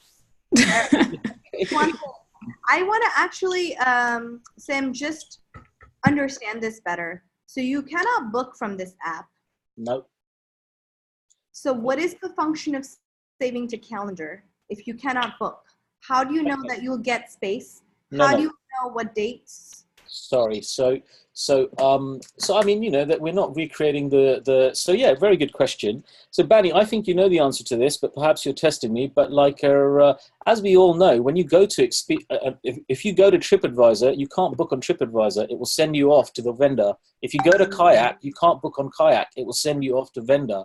If you go to Booking.com, it will send you off to vendor. So essentially what my app would do is to repeat what is, I would say, an industry standard. The other thing is, yeah, so you know that it will leave this app to go book somewhere. So you will allow that? Yeah, I can take you to that screen. 1 second. Sorry. So this just shows me calendar. This doesn't show me that I've done it. So I feel like it's almost like my wish list. This is what I want to do. But when just knowing from experience and having booked vacations myself, just because I want to do an activity on a particular date does not mean that it is 1, open, 2, available, and 3, like within budget. Like this doesn't tell me anything to finalize it in my itinerary. No, I thoroughly agree with you, and that's because I haven't showed it to you, wonderful lady. If I could just get a couple more clicks, I can show that to you. So look, you click continue. I don't know whether I have all of that, okay, but I have some of that. So your book button would be appear there, okay, and then obviously if you booked, not that I have this, that's kind of where the exercise ends for me. But if you then click on book, then that will actually allow you to do that. But there's a couple of things here that if you offered booking, then how do you offer local level contact? Because one of the ways that I want to encourage on my site, and this goes back to the screen I had 2 screens ago, which is that I want them to book directly to, bear with me 1 sec. I want them to book directly to the actual, I actually want them to book directly with the local agents. So there should be an option to either call from this app or email from this app or send a message to the local person from this app. Yeah. Right? There should be something.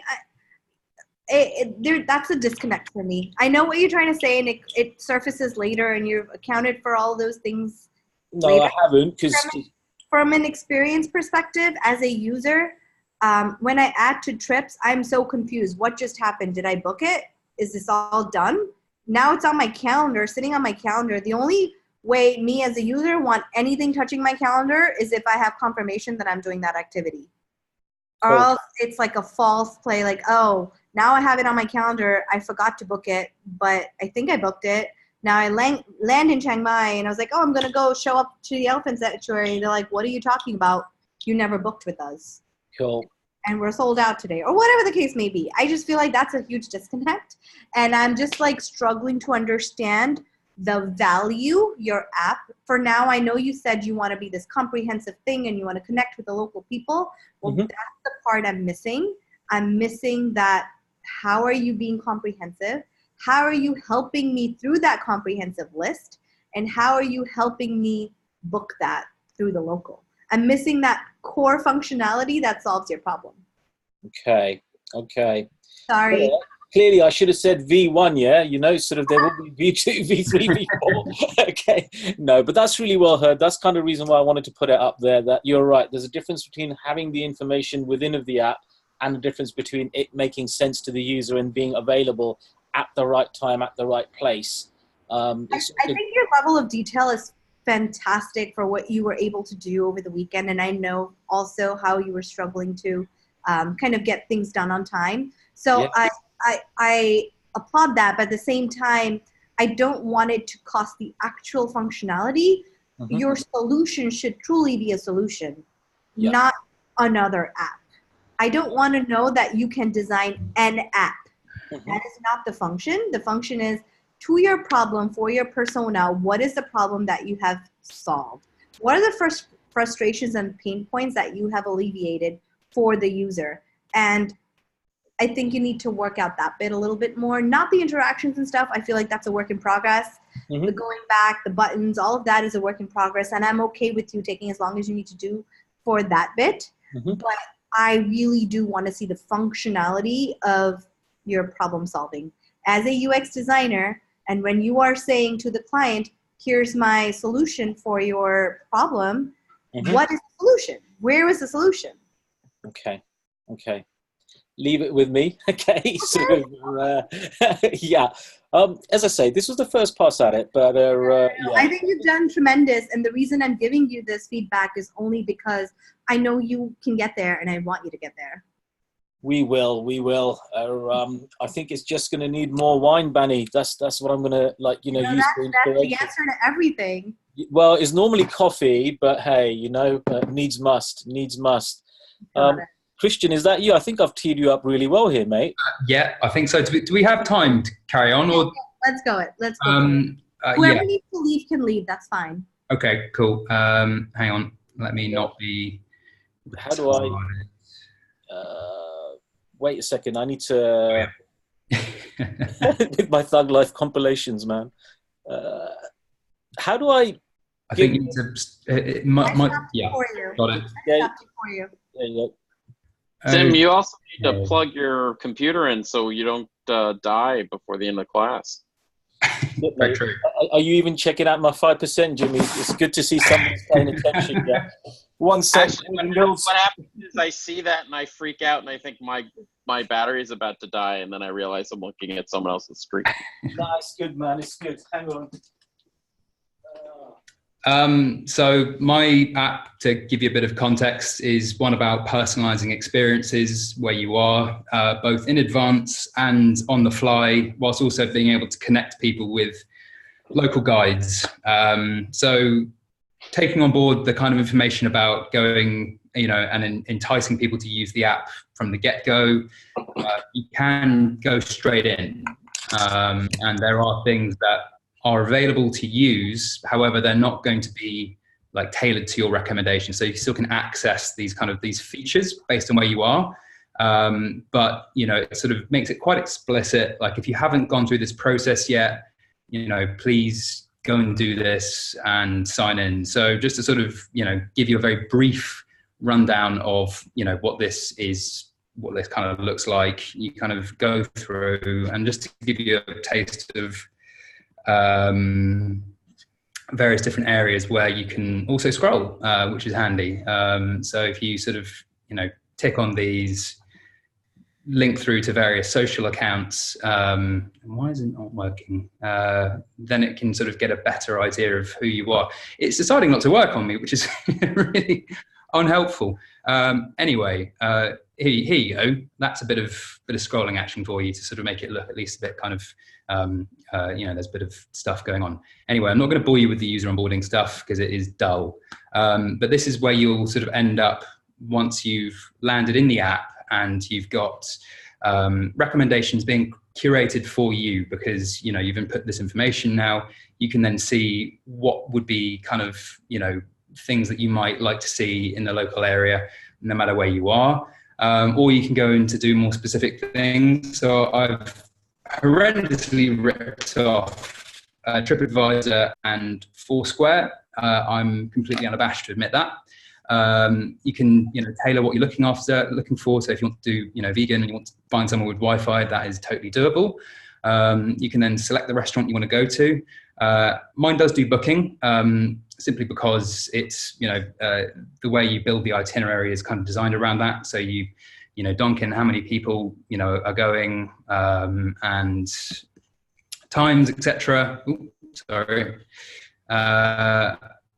And then when you confirm, you get bounced to the screen where it's, saying confirmed, added to itinerary, but it then also suggests heading back to the home screen in case you want to do and find anything else. You can also go to the itinerary, not here, obviously, to sort of see what your day looks like. I haven't done a hell of a lot else here, so you could, in theory, go backwards and forwards days or look at the calendar to see what the rest of your trip might look like. But this is stuff I haven't, had a chance to go into yet.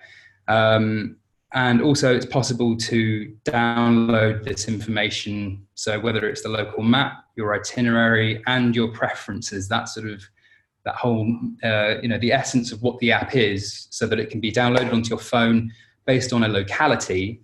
So it wouldn't have to be a huge file necessarily, but then it will allow it to work just using GPS.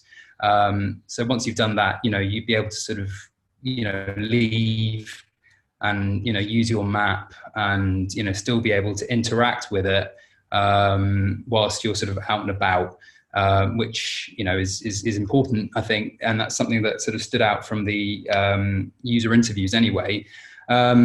This then, would be sort of semi-interactive, and there's also messaging built in. So as you saw, message came in, the person who was perhaps just, eating over breakfast, checking their itinerary, had a look at their map, and, then they got a message from a driver who they, sort of hired for the day to take them around Yangon. You then sort of reply, boom, and then, later on in the day, when you're sort of wandering around, it suggests somewhere for you to go. But that is part of what makes this app itself. There is also the ability to talk to and find local guides as well. So similar in ways that you would select a restaurant or whatever, you've got sort of people suggested based on your recommendation. So you can kind of see their top picks of what they're most interested in. So you can then choose, okay, this guy looks like he's relevant, and you can see where he likes to go, etc. Reviews, which are all lorem ipsum, so not a hell of a lot of detail there, as well as a bio. And then you can message them, so you can find out, what kind of recommendations they've got, and they can then suggest eventually when the app decides to work.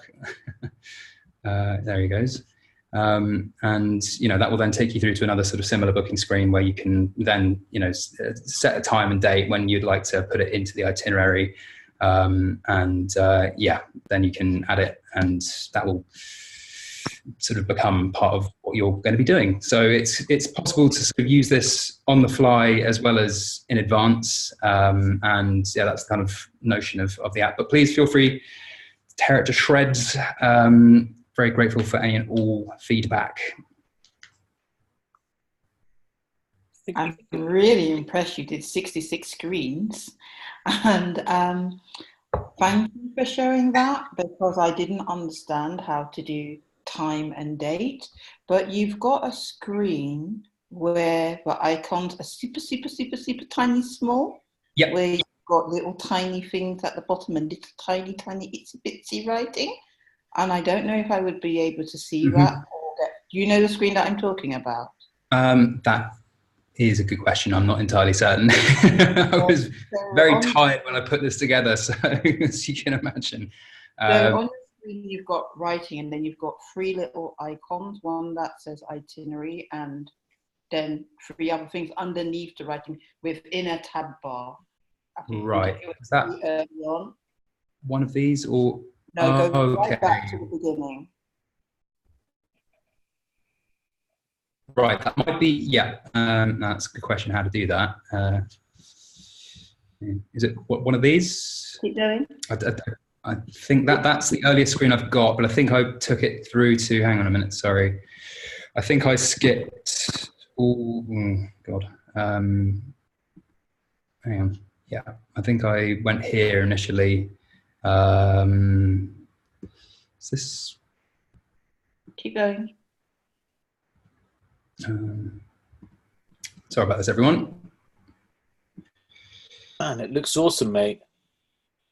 Oh, thank you very much. Thank you. Yeah, this is the summation of many hours of work You and had not me a lot at of sleep. 66 screens, bud. Yeah, good work. This is it. This is it. Oh, right. Sorry. Back. Yeah. So This one here.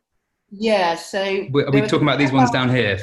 Yeah. I was thinking about disability and vision, and Yeah. that's just a nightmare to see. So Yeah. I don't know how you could do that differently, maybe. Yeah, I think it would be a question of spacing. I think, yeah, definitely. I've agreed. Like in terms of, I've struggled as well with Sketch in terms of making those icons actually look like the icons as well, because it does not scale as well as like a program like Illustrator or something like that. I found that it kind of distorts them quite badly. So I had to sort of like kind of rejig them, which kind of meant I was bit unwilling to scale them and size them to make them a bit bigger or smaller, but I completely agree. I think they are definitely too small, and I think the text, that's something I haven't considered yet. So today's lecture was really helpful actually about, typography and particularly in terms of, making it as legible and accessible as possible. But yeah, no, thank you. So a suggestion is, if this is a scrollable screen, which I can see that it is by your bottom bit slightly disappearing, it might just be sensible just to show one of the recommendations, so those become bigger rather than showing two, and then those 3 icons could be bigger, because we're going to scroll anyway. It's just that when you, sorry, I have visual problems, so when I see things and I have to start squinting, it just gets me a bit annoyed. So, but it's really, that makes a lot of sense. No, thank you. Okay. One quick way to Christian and any other designers, I would never, in Sketch, when you get to font size, if you go by Apple's iOS guidelines, they're going to tell you never to make your font sizes smaller than it's 13 or 14. And you probably actually want a little bigger than that for your body text. Android's slightly different, but it's similar. And in fact, I can share, there's a really good resource out there that shows all the recommended font sizes for different types of text. So I'll post that to the Slack. Another tip, and this is, again, this will work for everybody. When you're presenting an Envision like this, if you don't realize it, you can navigate Envision in many different ways, including your keyboard. So you can just go back and forward through screens with the arrow keys, or if you use Command arrow forward or backwards, it'll treat it like you're going backwards and forwards through web pages, because that's actually what these are. Each one of these screens is its own HTML page. Cool. Thank you. And that can come in handy when you're doing presentations, because you will use tools like Envision when presenting your work to teammates and stakeholders. Really great job, Christian. Thank you. Despite the text being too small. I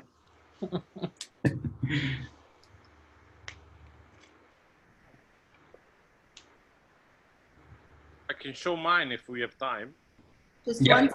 I don't think we can show another one. We're already over time, Alberto, but I'm happy to meet with you separately on a one-on-one. But can you go back to yours, Christian, for a second? Oh, right, yeah. I just want to say, first of all, absolutely good, phenomenal job in getting to the actual problem and / solution that you're providing to the user, which is this very hyper curated experience and connecting to the local. And I think there's an opportunity there, especially where you start connecting you to the local, that bit, to educate the user a little bit about what to expect. Because that list of names made me nervous. I was like, who are these people? How can I text them? Why can I text them?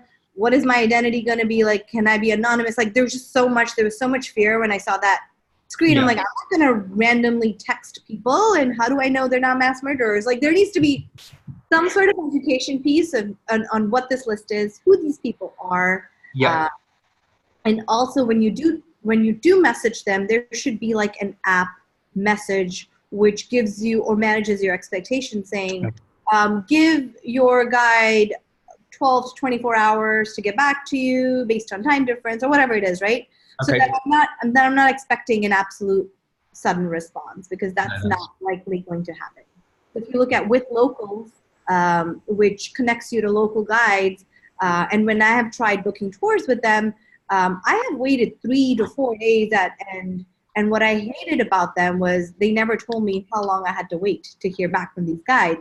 Right. So I actually wrote to the founder a very long letter about what a missed opportunity that was, and he's working on it. And I already see a few things where like the guides are required, mandatory to get back to you within a certain amount of time, even if they have to say I need more time. But basically, that's like one other usability thing that would take your app to the next level.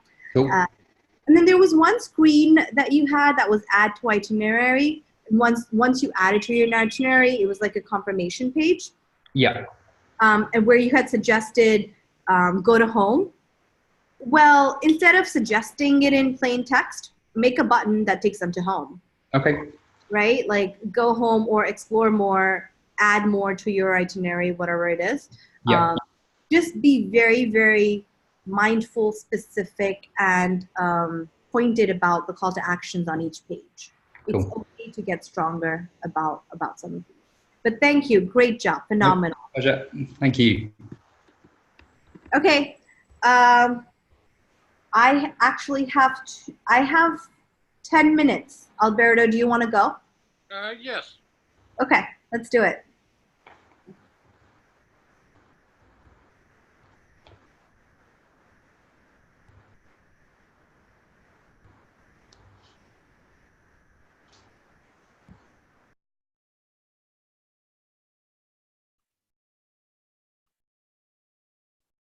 Sorry, I'm trying to find out. Yeah.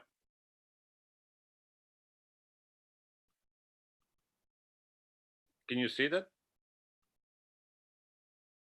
Can you see my screen? Yes, mate. Yeah. Yeah. Yeah. So from the homepage, I haven't done it like so many pages like Christian. I mean, I've been like, so you have like the main categories here, and bottom. Can you zoom out a little? We can't see your full screen.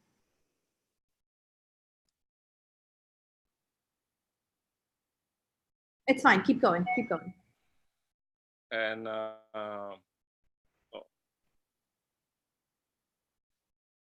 then you click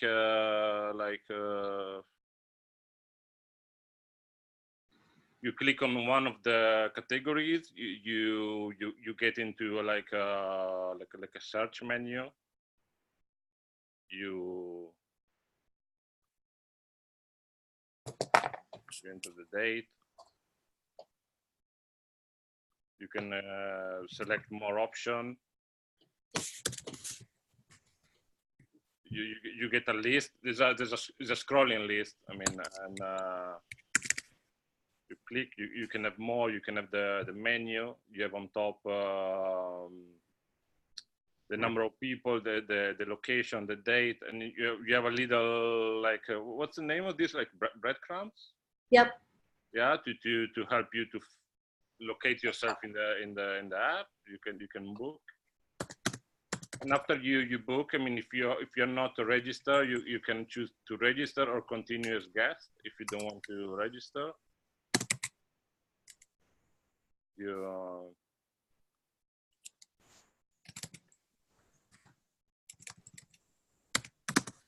yeah, you can create an itinerary, or you can share it, or you can look for things to do in the day and time that you book the restaurant. So you have a list of things.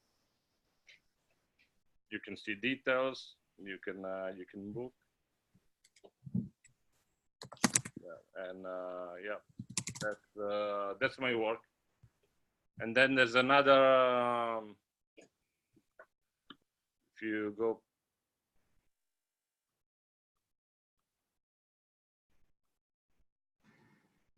You can register. I think I've done sign up with email.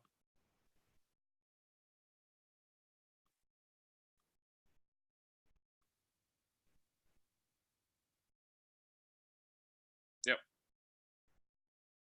That's it.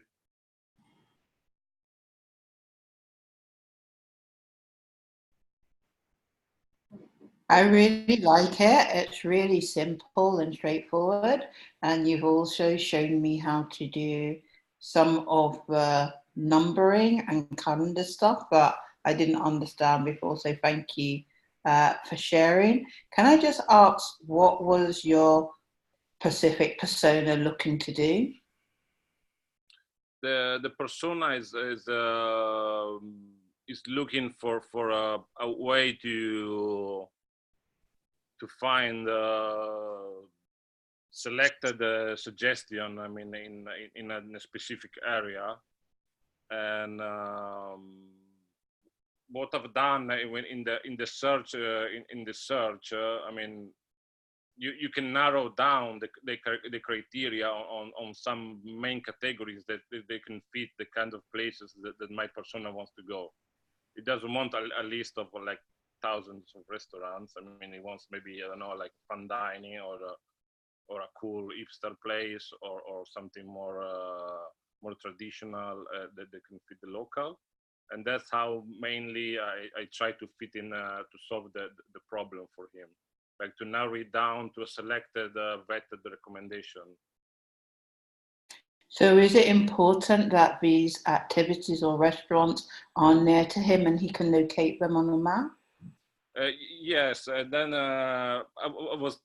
my idea is then to add on the itinerary, like an itinerary of day with the activity, and also with maps, and also helping the people to find a way to move from one activity to the other. So like, say, like you can walk 10 minutes, or you can get a bus, or manage the whole day through the itineraries.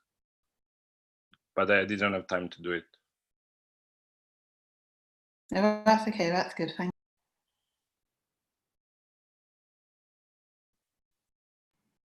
Anybody else?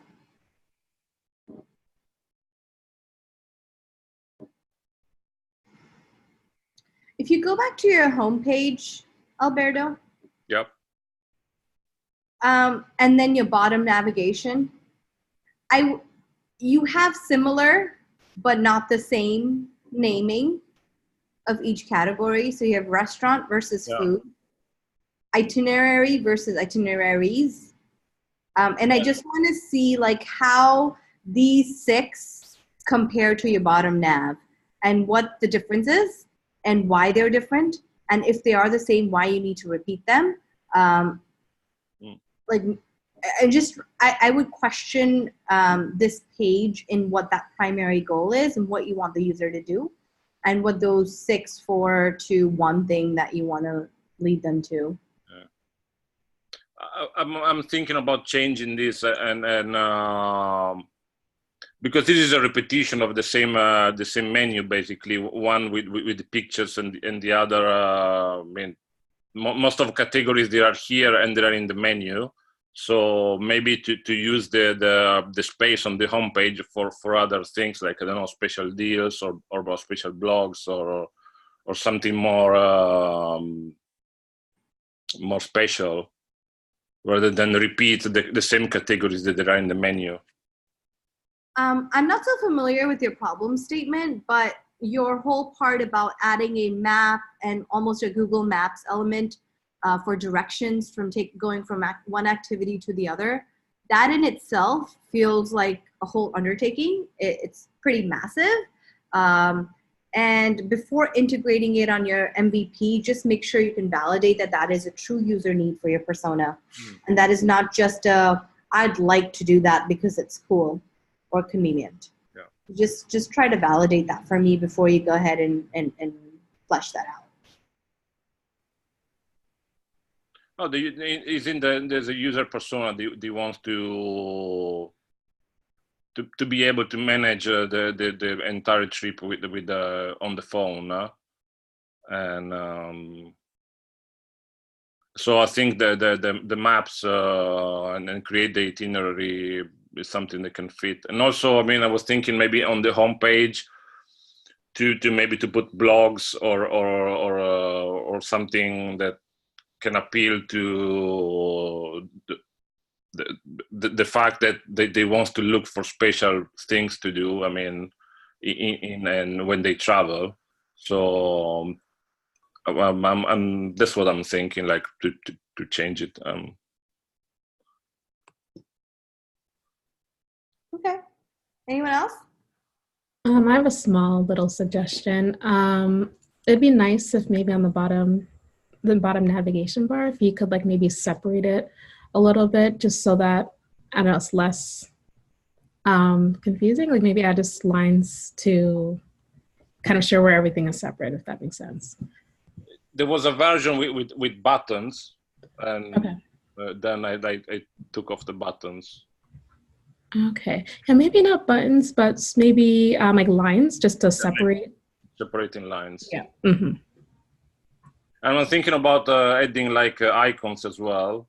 Yeah, I think that would also be really helpful.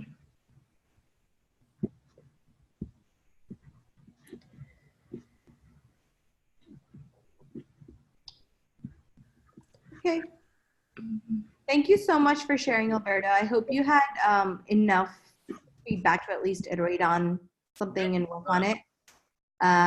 We are definitely almost half an hour over time, but I think it was great and very interactive and engaging. And I hope all the people who did not share got a lot of value about from those who did. And thank you for all of you guys who commented on the shared work. I think all of you hit the sharer with lots of valuable feedback. So thank you for that. I did find that color inspiration thing, and when I said I found it, I mean Jimmy slacked it to me to remind me where it exists. I will Slack it to you, and I will also Slack you all the color psychology sites that I promised I will Slack to you. So Bonnie, I already Slacked it to, or oh no, I take that back. I've added to the Slack channel the font size resource. Yeah, the font size resource you added, and I have 3 sites for color that I'm going to add, and 1 site for 1 reference for buttons that I'd love for you. It's a quick read, 5 minutes, but hopefully it'll help you once you get into taking your wireframes and making them high fidelity. Okay? Thank you everyone for your time. I'm going to take this recording and put it up on Canvas for anyone who wants to review it. Take care, have a wonderful week, and I'll see you guys soon. All right, thanks. Bye, Bonnie. Bye.